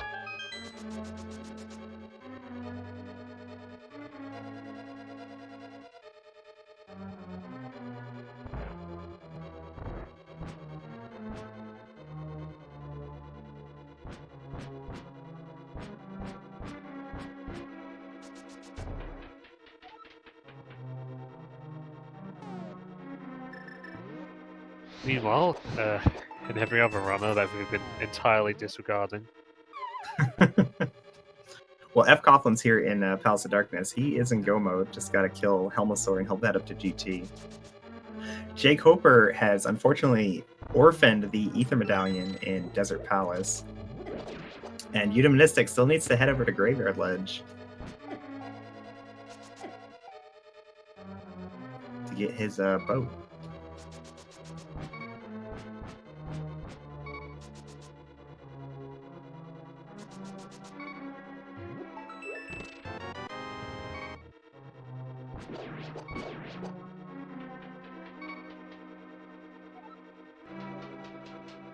I think Jake Hoper might be headed to Graveyard Ledge soon.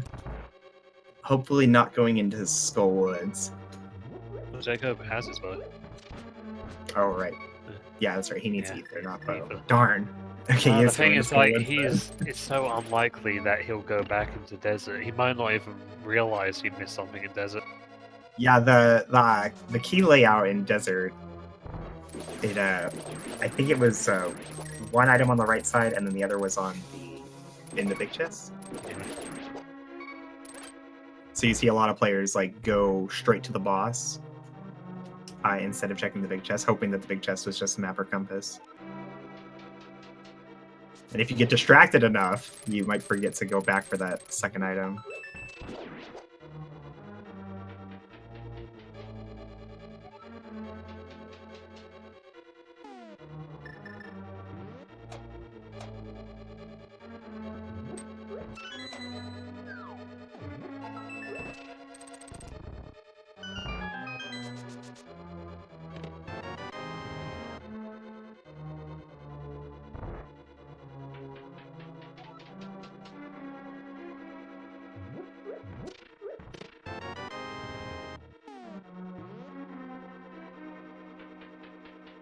Gotham getting his kill on Helmasaur. He's probably about to start embarking up Ganon's tower as well. I say probably, of course he is. Again, a Silverless Ganon fight, but with that Butter Sword. He's It'll going be to have much different. a much faster fight. He's still in the running to secure a pretty good time.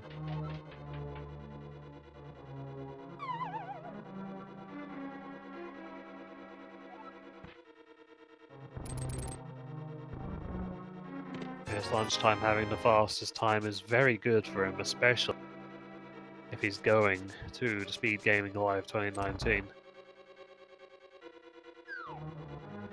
Yeah, the results of these qualifiers will determine seeding through the group stage, and the top 3 after the end of all these qualifiers will receive subsidized travel expenses, room and board and all that, for going to the event, as well as I think guaranteed spots into the brackets.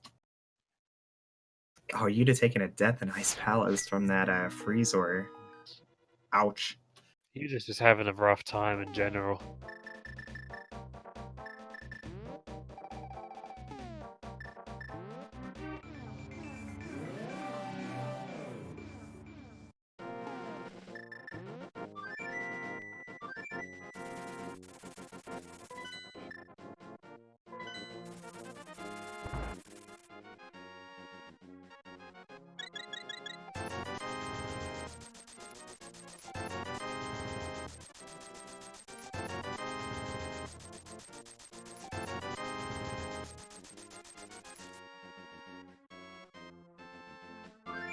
F. Coughlin opening up GT, showing off that butter sword. Cooper about to check the pedestal, realizes nothing of value. Yeah, I think he knows he messed something up somewhere. He knows he needs Ether, but where, oh where did he miss Ether?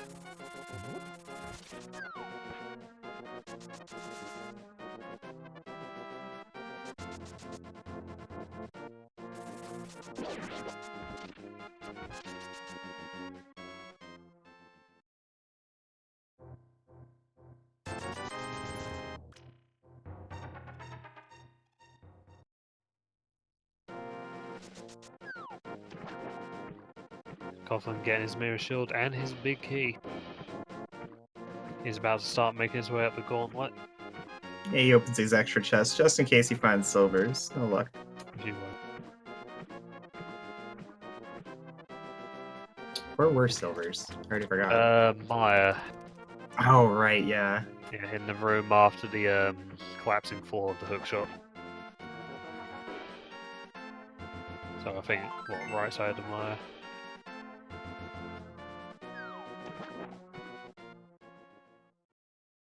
There's something poetic about everyone but Yuta having bows, but only Yuta having silver arrows.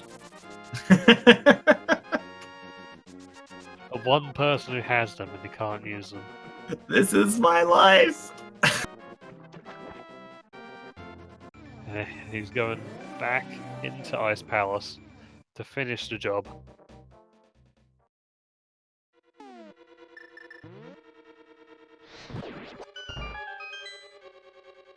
Cooper now checking Spike Cave. With no invincibility items at all, so he just has to beef.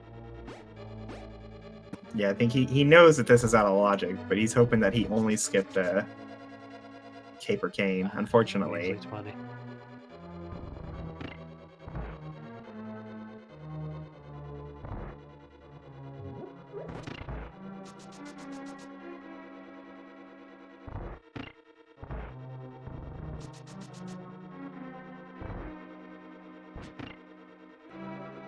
That's right. The qualifiers.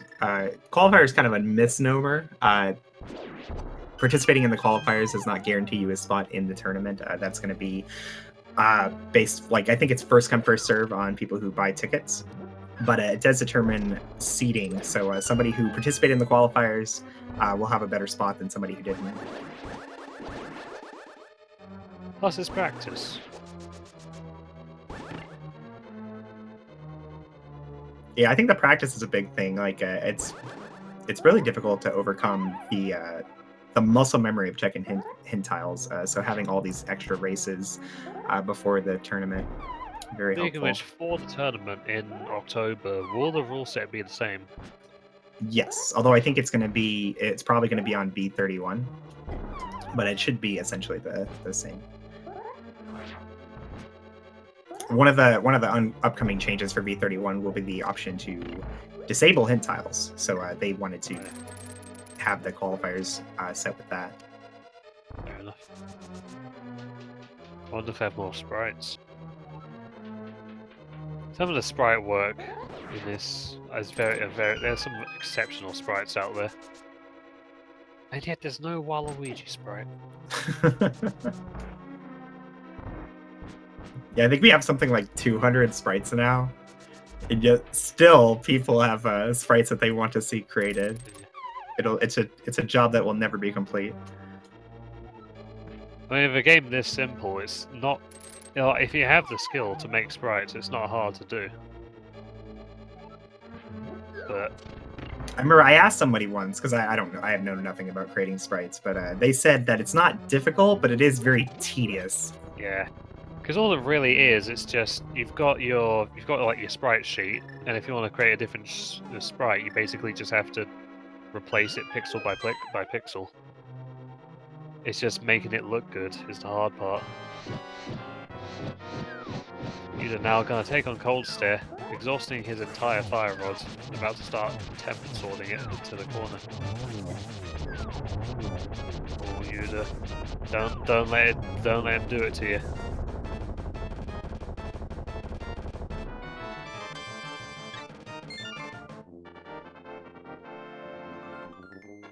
Jacob are finishing up Pendant Eastern, gets a cape.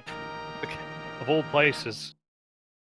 I didn't even realize he'd gone into Eastern. I guess Spike Cave was in logic after all. The whole time.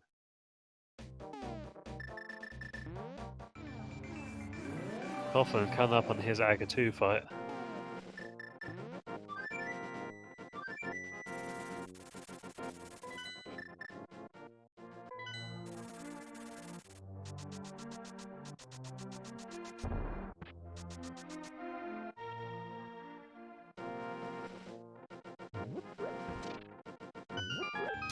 Oh, is this it? Is he going to desert? Might be. All right, he's Going figured it back out. in. He's figured it out. He's exhausted literally every other possibility he has to him. Well, this is good news for Jay Coper because if he was unable to figure this out, he would be forced to forfeit, which would be much worse as far as like the seating goes. Yeah. Meanwhile, F. Coughlin starting his Ganon fight. Butter Sword Silverless. Shouldn't have too much trouble. No, this would be very quick. Jacob, and now without Ether, all he needs is to clear Maya, and he's on his way to Ganon's tower as well. That's the single thing gating him out. Uda currently doing pegs and the entire side quest with the dwarves and the chest. Not gonna find what he's looking for, unfortunately. This might draw him up to Graveyard Ledge, though. Yeah, he's in the Dark World. He might start thinking Dark World checks. But he still has Powers of Darkness, Misery Maya, and Turtle Rocks. It's looking a bit rough for User.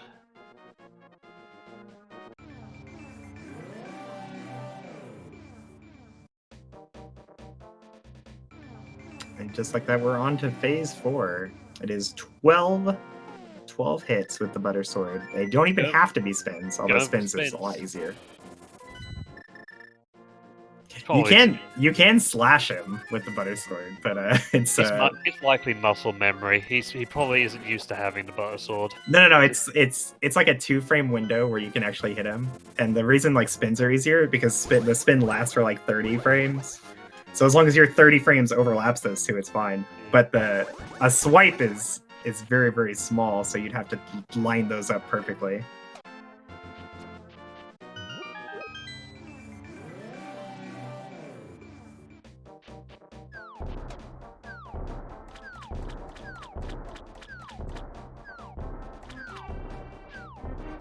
Oh, accidentally poking him there.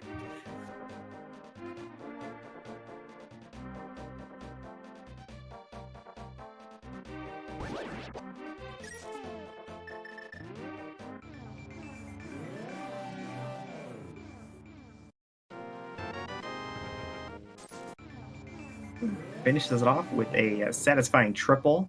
Down goes the Big Pig.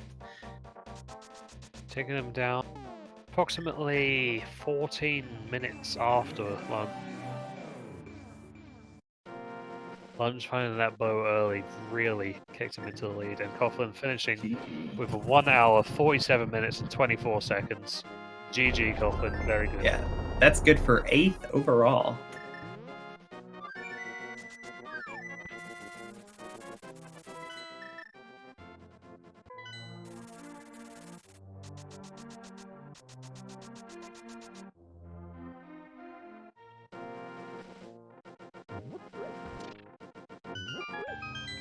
Yuta looking like he might finally be going to check that Graveyard Ledge. I sure hope so. Yep. Yeah, he's going.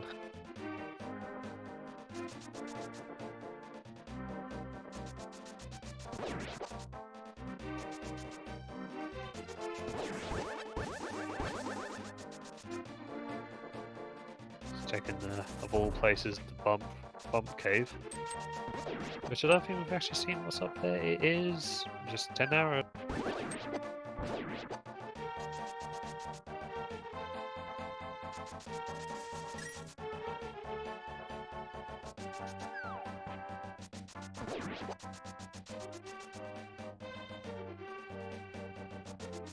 No one wants to do Spooky Mire today.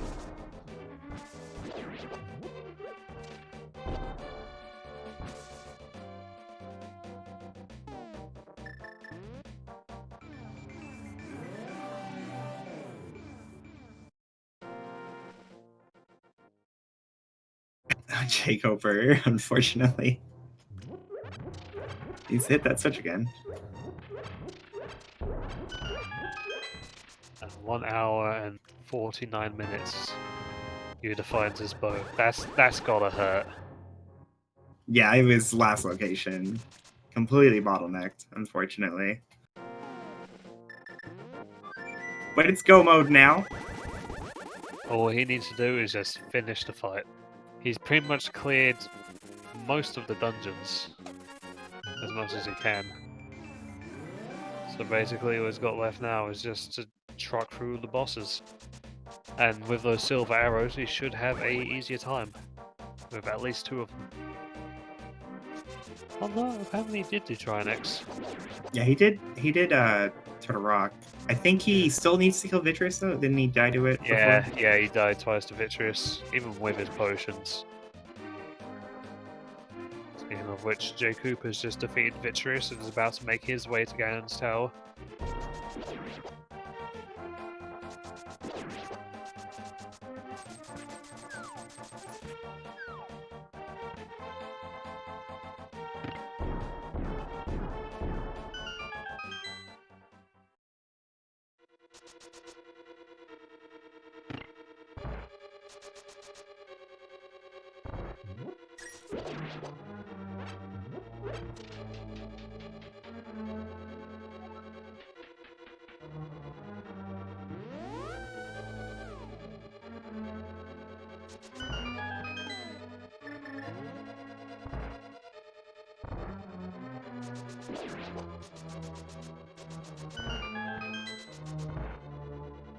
Kind of run out of things to say now, haven't I? Yeah, it happens sometimes.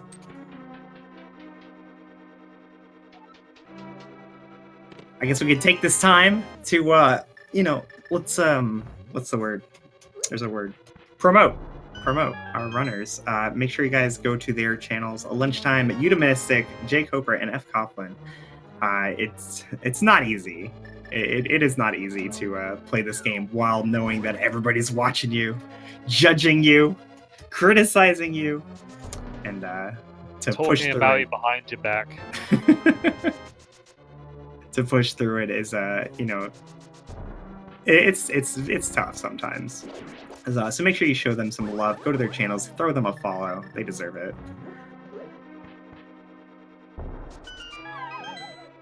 But sometimes you gotta remember, this game is hard. And sometimes you have to do some wacky stuff with not a lot of gear. Yeah, Lunchtime died to Vitreous and still finished first overall, so that really goes to show just how difficult the game can be.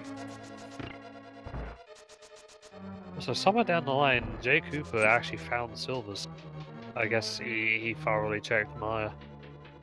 So he's got silvers, he's got his tempered sword, he's gonna have a pretty easy time with Ganon. As is Yuta when he gets there. Ooh.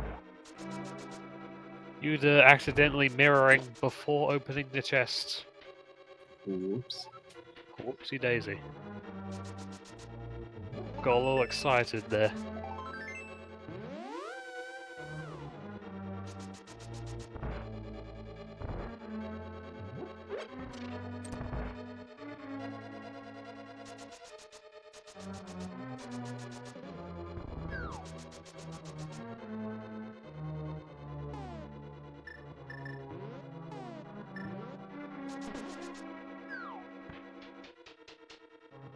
And there's the big key for Jay Coper.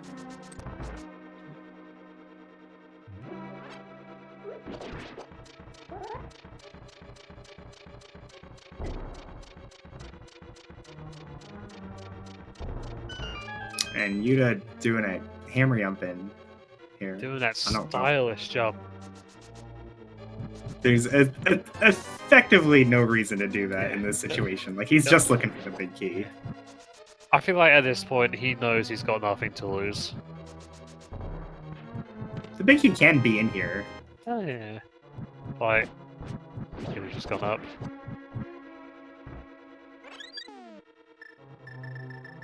Bombing that fairy. At Makes this point sense. he's He has to mirror out because he doesn't have a small key. of all things to not have in Palace of Darkness a small key.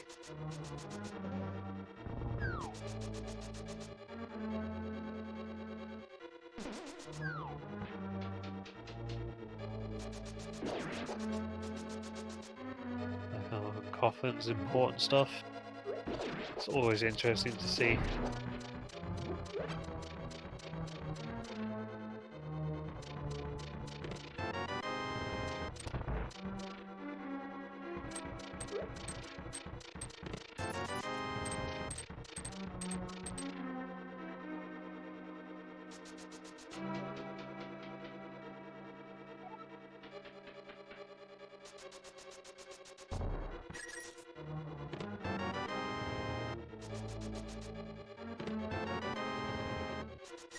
Putting that half magic to use here. Fire Rod, burn it all down.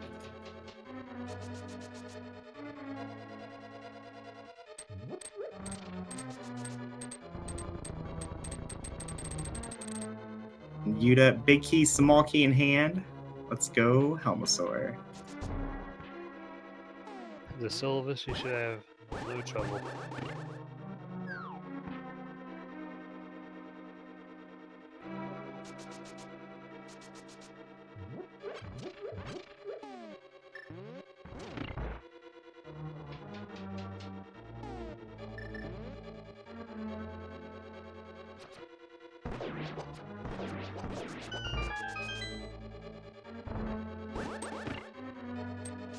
One of like 2 locations of the game where you kind of want to have sword beams.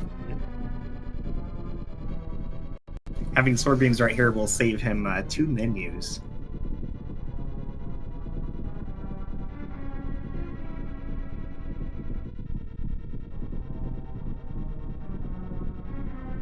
Other than Zelda 1, I don't really know any Zelda games where the sword beams are actually like that used. Because they always do less damage than your sword slash. Yeah, I wish they like scaled with your sword. Like at best, maybe butter sword beams did temper damage or something. I think that'd be cool. Joe Cooper slipping off, taking a tumble.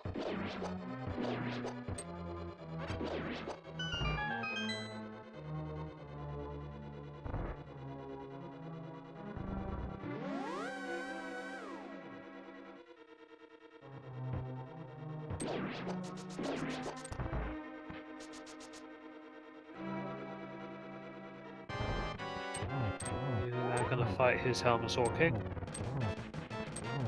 Here's the large lad.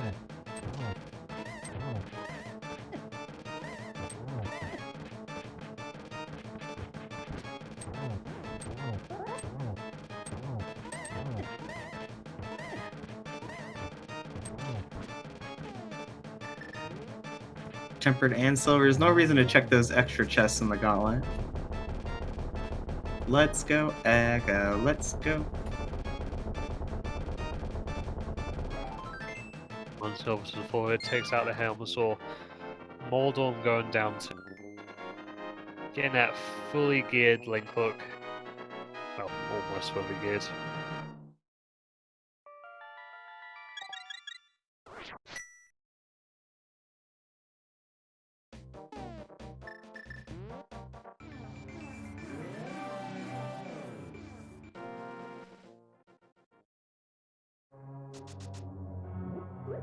Nice triple for J Cobra on that first cycle. Then misses them all in the second. No! It's because I said something right.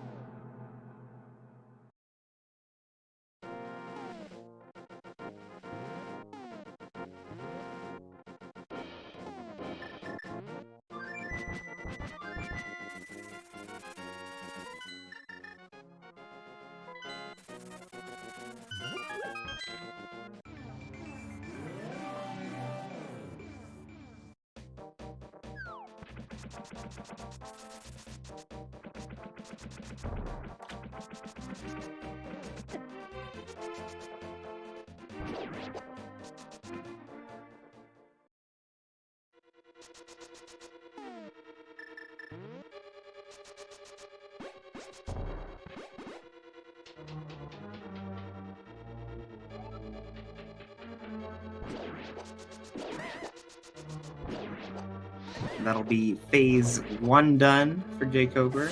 On to phase 2. 12 slashes.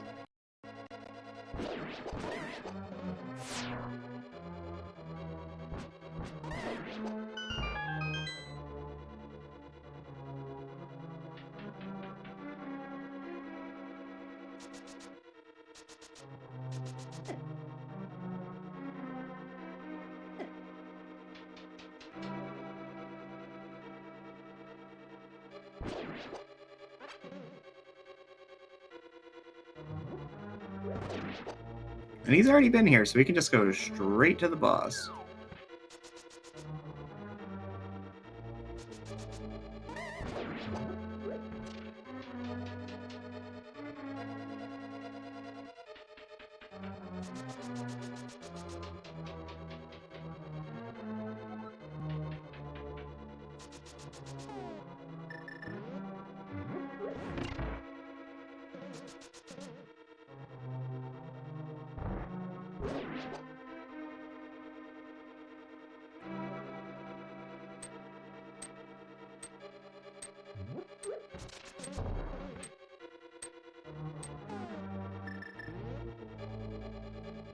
And there goes Ganon. J. Coper does it. Takes down the Big Pig. And he finishes 13th overall with a time of 2 hours and 57 seconds.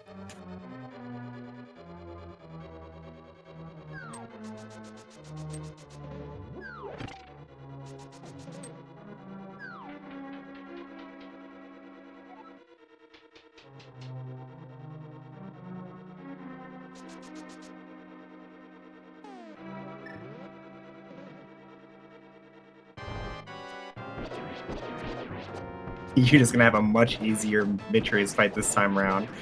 Vitreous, like most things in Hyrule, are weak to silver arrows.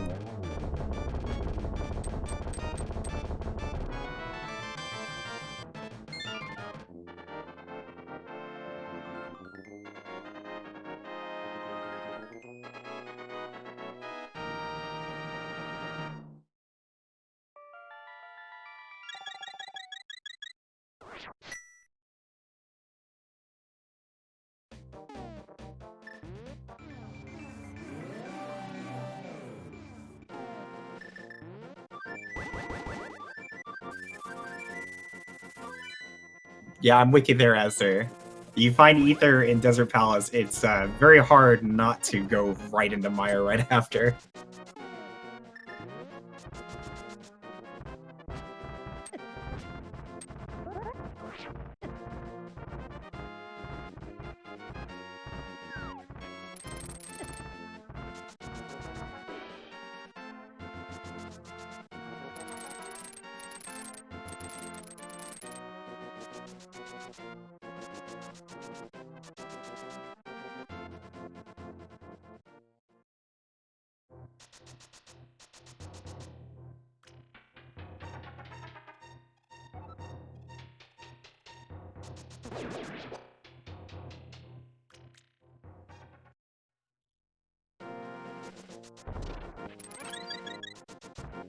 Grabs that fairy from the Bonk Rocks, head on to the portal, and then straight into GT. Are we getting interviews today? OJ Cooper's here, so I guess. Oh, hi! Well, I got the PM from the bot, so I figured I'd come in. I didn't know if we were actually doing them or not. Yeah, no, we're totally doing interviews. that's The other two runners never joined the Discord. Yeah. Well, welcome. I'm sure you didn't enjoy that seat all that much, though. I don't know. It was all right. I just, if a couple little things would have gone differently, then, I would have been in pretty good shape. But, like, I stole the key in the escape, and then, I thought I'd be okay getting through the dark part. I didn't want to use I didn't want to use my fire red shot because I only had 2 available, and I wanted to keep one in case I missed in the room where I was really going to need it. So I thought I'd get through the snakes with the blue mail, and I did not. So I just completely bailed out of there with the red boomerang, which was obviously not worth it. But then, yeah, then I found my glove, and I knew there had to be something at Agina at that point.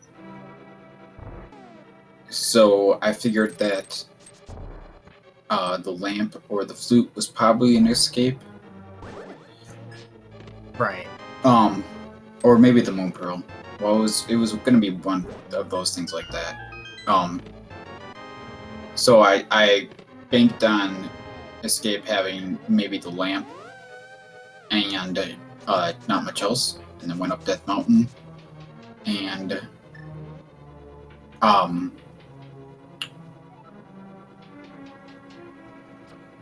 yeah. So then I did everything up on Death Mountain and never didn't really come back there until after I did everything down below. Though I don't know if that really ended up costing me that I think it much. was mostly a wash. Yeah. I don't know. I mean, you might argue that it changed like the value of Death Mountain for you to go back later to Hookshot Cave. Yeah, exactly, a little bit. But I think I went back up there about the same time I would have gone up regardless. Probably. I'm not really sure. At the same time, though, you got like the mitts earlier than everyone else, so like the Smith sequence was way more efficient for you. Yeah, though I didn't have to do that at all, of course. Yeah. I think everybody ended up doing it, though. Or Yeah. most everybody. I think lunchtime was the only one who skipped it. Yeah, I skipped East Town my first time through Village Outcast just because I didn't have a ton of health, and I was like, rather than trying to scramble for health, I'm just gonna come back there later. Yeah, it's pretty reasonable. You had the flute, so you can always get back really quick. Yeah. But then when I walked through Mire, as I walked by Mire itself, I was like, oh, I forgot to check what that medallion was. And then I thought about it and I was like, you know, I've got 2 of them. I've probably got the one I need. So, yeah. And then the misfortune I was saying it of was the intentional. Desert Palace big chest happened. Right. So at the point where I saw that the that ether was required, I don't regret most of what I did from that point. Like, you know, the Desert Palace big chest was just one check, and you know, it was most likely to be in Swamp, so I went there first, and then you know, kind of just progressed from there. But you would skip that check intentionally. The Desert Palace big chest? I skipped it because I thought I was in go mode. Oh. I was in go mode minus ether. Right. Yeah. We were thinking maybe you miscounted the items or something. No, I knew there was something left there. But I was like, you know, I was tempted to. I was thinking about, you know, do I want to get a safety out of this or something? I'm like, you know, another sword or silvers. And I'm like, no, just do it. You'll have things to check later for those types of things. So, anyway, I guess something that did happen out of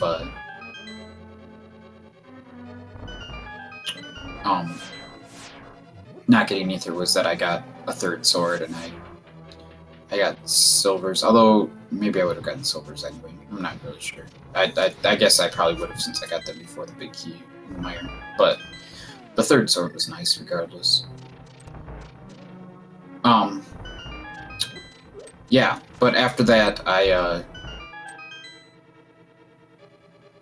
think I did mostly logical things, except I shouldn't have gone to to Eastern. People had already finished by that point, so I don't think that was a really Yeah, it was smooth play. unlikely to be the god route. Right. Yeah. So I skipped Eastern, or I did Eastern, and I also checked the pedestal just with the book, and I probably shouldn't have done that either, but that was a very minor time loss compared to other things. So I don't know. So doing Easter is my only real regret in the end, as far as just my decision making. I guess next time you can check those medallions. Yeah, I think checking medallions in general is a little overrated. And I mostly just got unlucky this time. But, oh well, things happen. And I certainly should have checked it when I walked by it. Checking Mire the is Mire much one. more reasonable than checking Turtle Rock. Usually.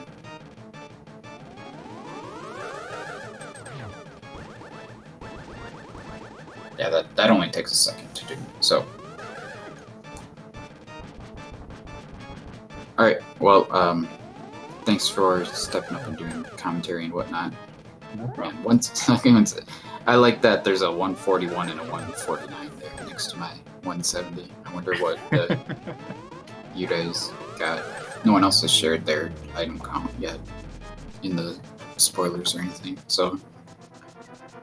Yeah, most people, I think the rules are you're not supposed to leave a comment until everyone's finished. Yeah, but not in the race channel, I mean elsewhere. Right. All we've got left in the race itself is Yuda's Ganon fight. The Force Sword was a magic bat as well, if you were curious. No, I already knew that. Good things. Yeah, I didn't have an opportunity to do that at all. Yeah, a lot of players spent their mushroom to get their first bottle. Right. And the powder was like up the gauntlet. Yeah. Alright, well, I guess I'm gonna hop out. Thanks for doing commentary, tracking, and whatnot. Thanks for running. Yeah. Oh, you did better than I would have done.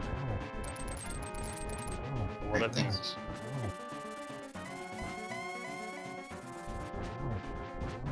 Udamisic on his Ganon fight in phase 2. Missed the 2 cycle though.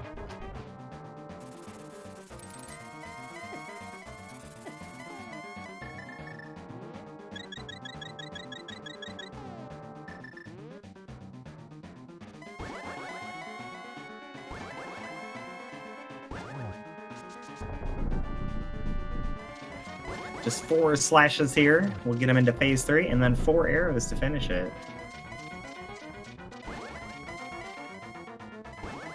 I don't think it was really a bad seed. It was just the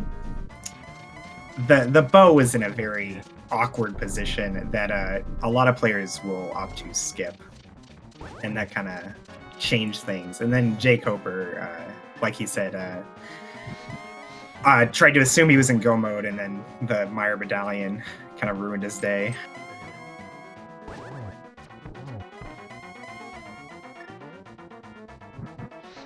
It really wasn't like a terrible gamble or anything for him to do that. Just like you have 2 medallions, like the odds are pretty good you have what you need. I think the main problem with this seed was catch you by surprise like that sometimes, don't they? Yeah, the main problem with the seed was just the low percent fights. Like all the swords and the safeties were all very out of the way.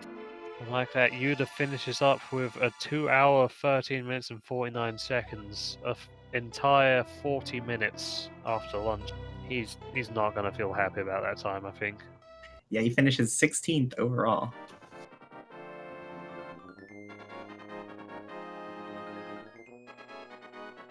I don't know if we're going to get an interview, though.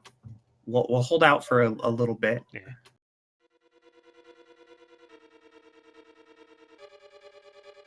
we get through all of his credits and such without showing up, then I'll assume that's not happening.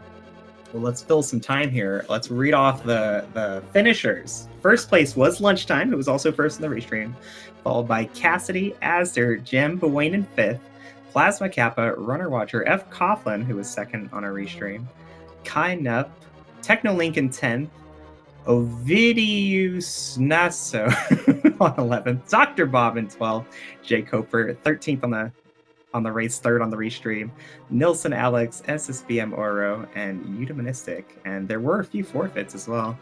So, like last but not last, you know? Yeah. Eudamonistic opting not to do an interview. Don't blame him. This was a very rough seed. Greybeard Ledge kind of ruined a lot of people's day, I bet. GG to Eudamonistic. I say GG to all of the runners. I feel like it is good. We have red Luigi there. Definitely not Mario. That's right, guys. Make sure to follow these runners. Lunchtime, Eudamonistic, Jay Coper, and F. Coughlin. They did such a fantastic job for us. Even if the seed didn't go the way everybody wanted it to. And much love to our track race as well. Jezza and Sandres.